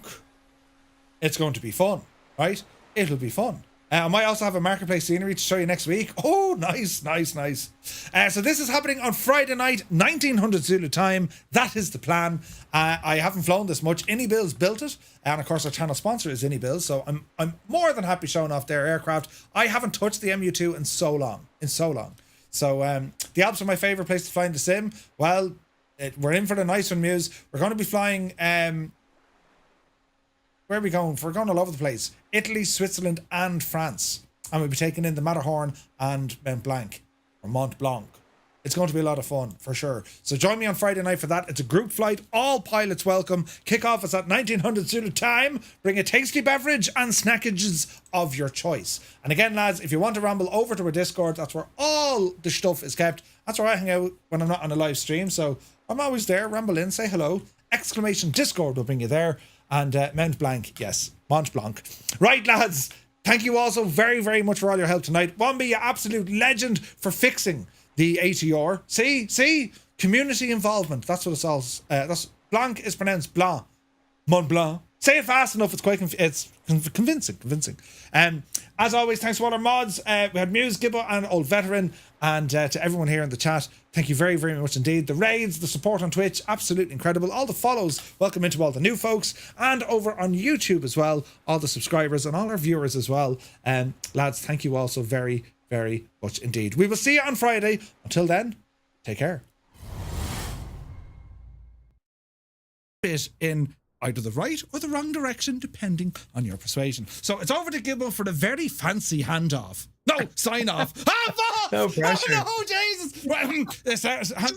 No, I didn't. We'll edit that bit out, right? Where's that? Yeah, nothing was said there. Did so well. Right at the end. Right. So. Balls. Stand by for the raid. We're going to go over and say hi to someone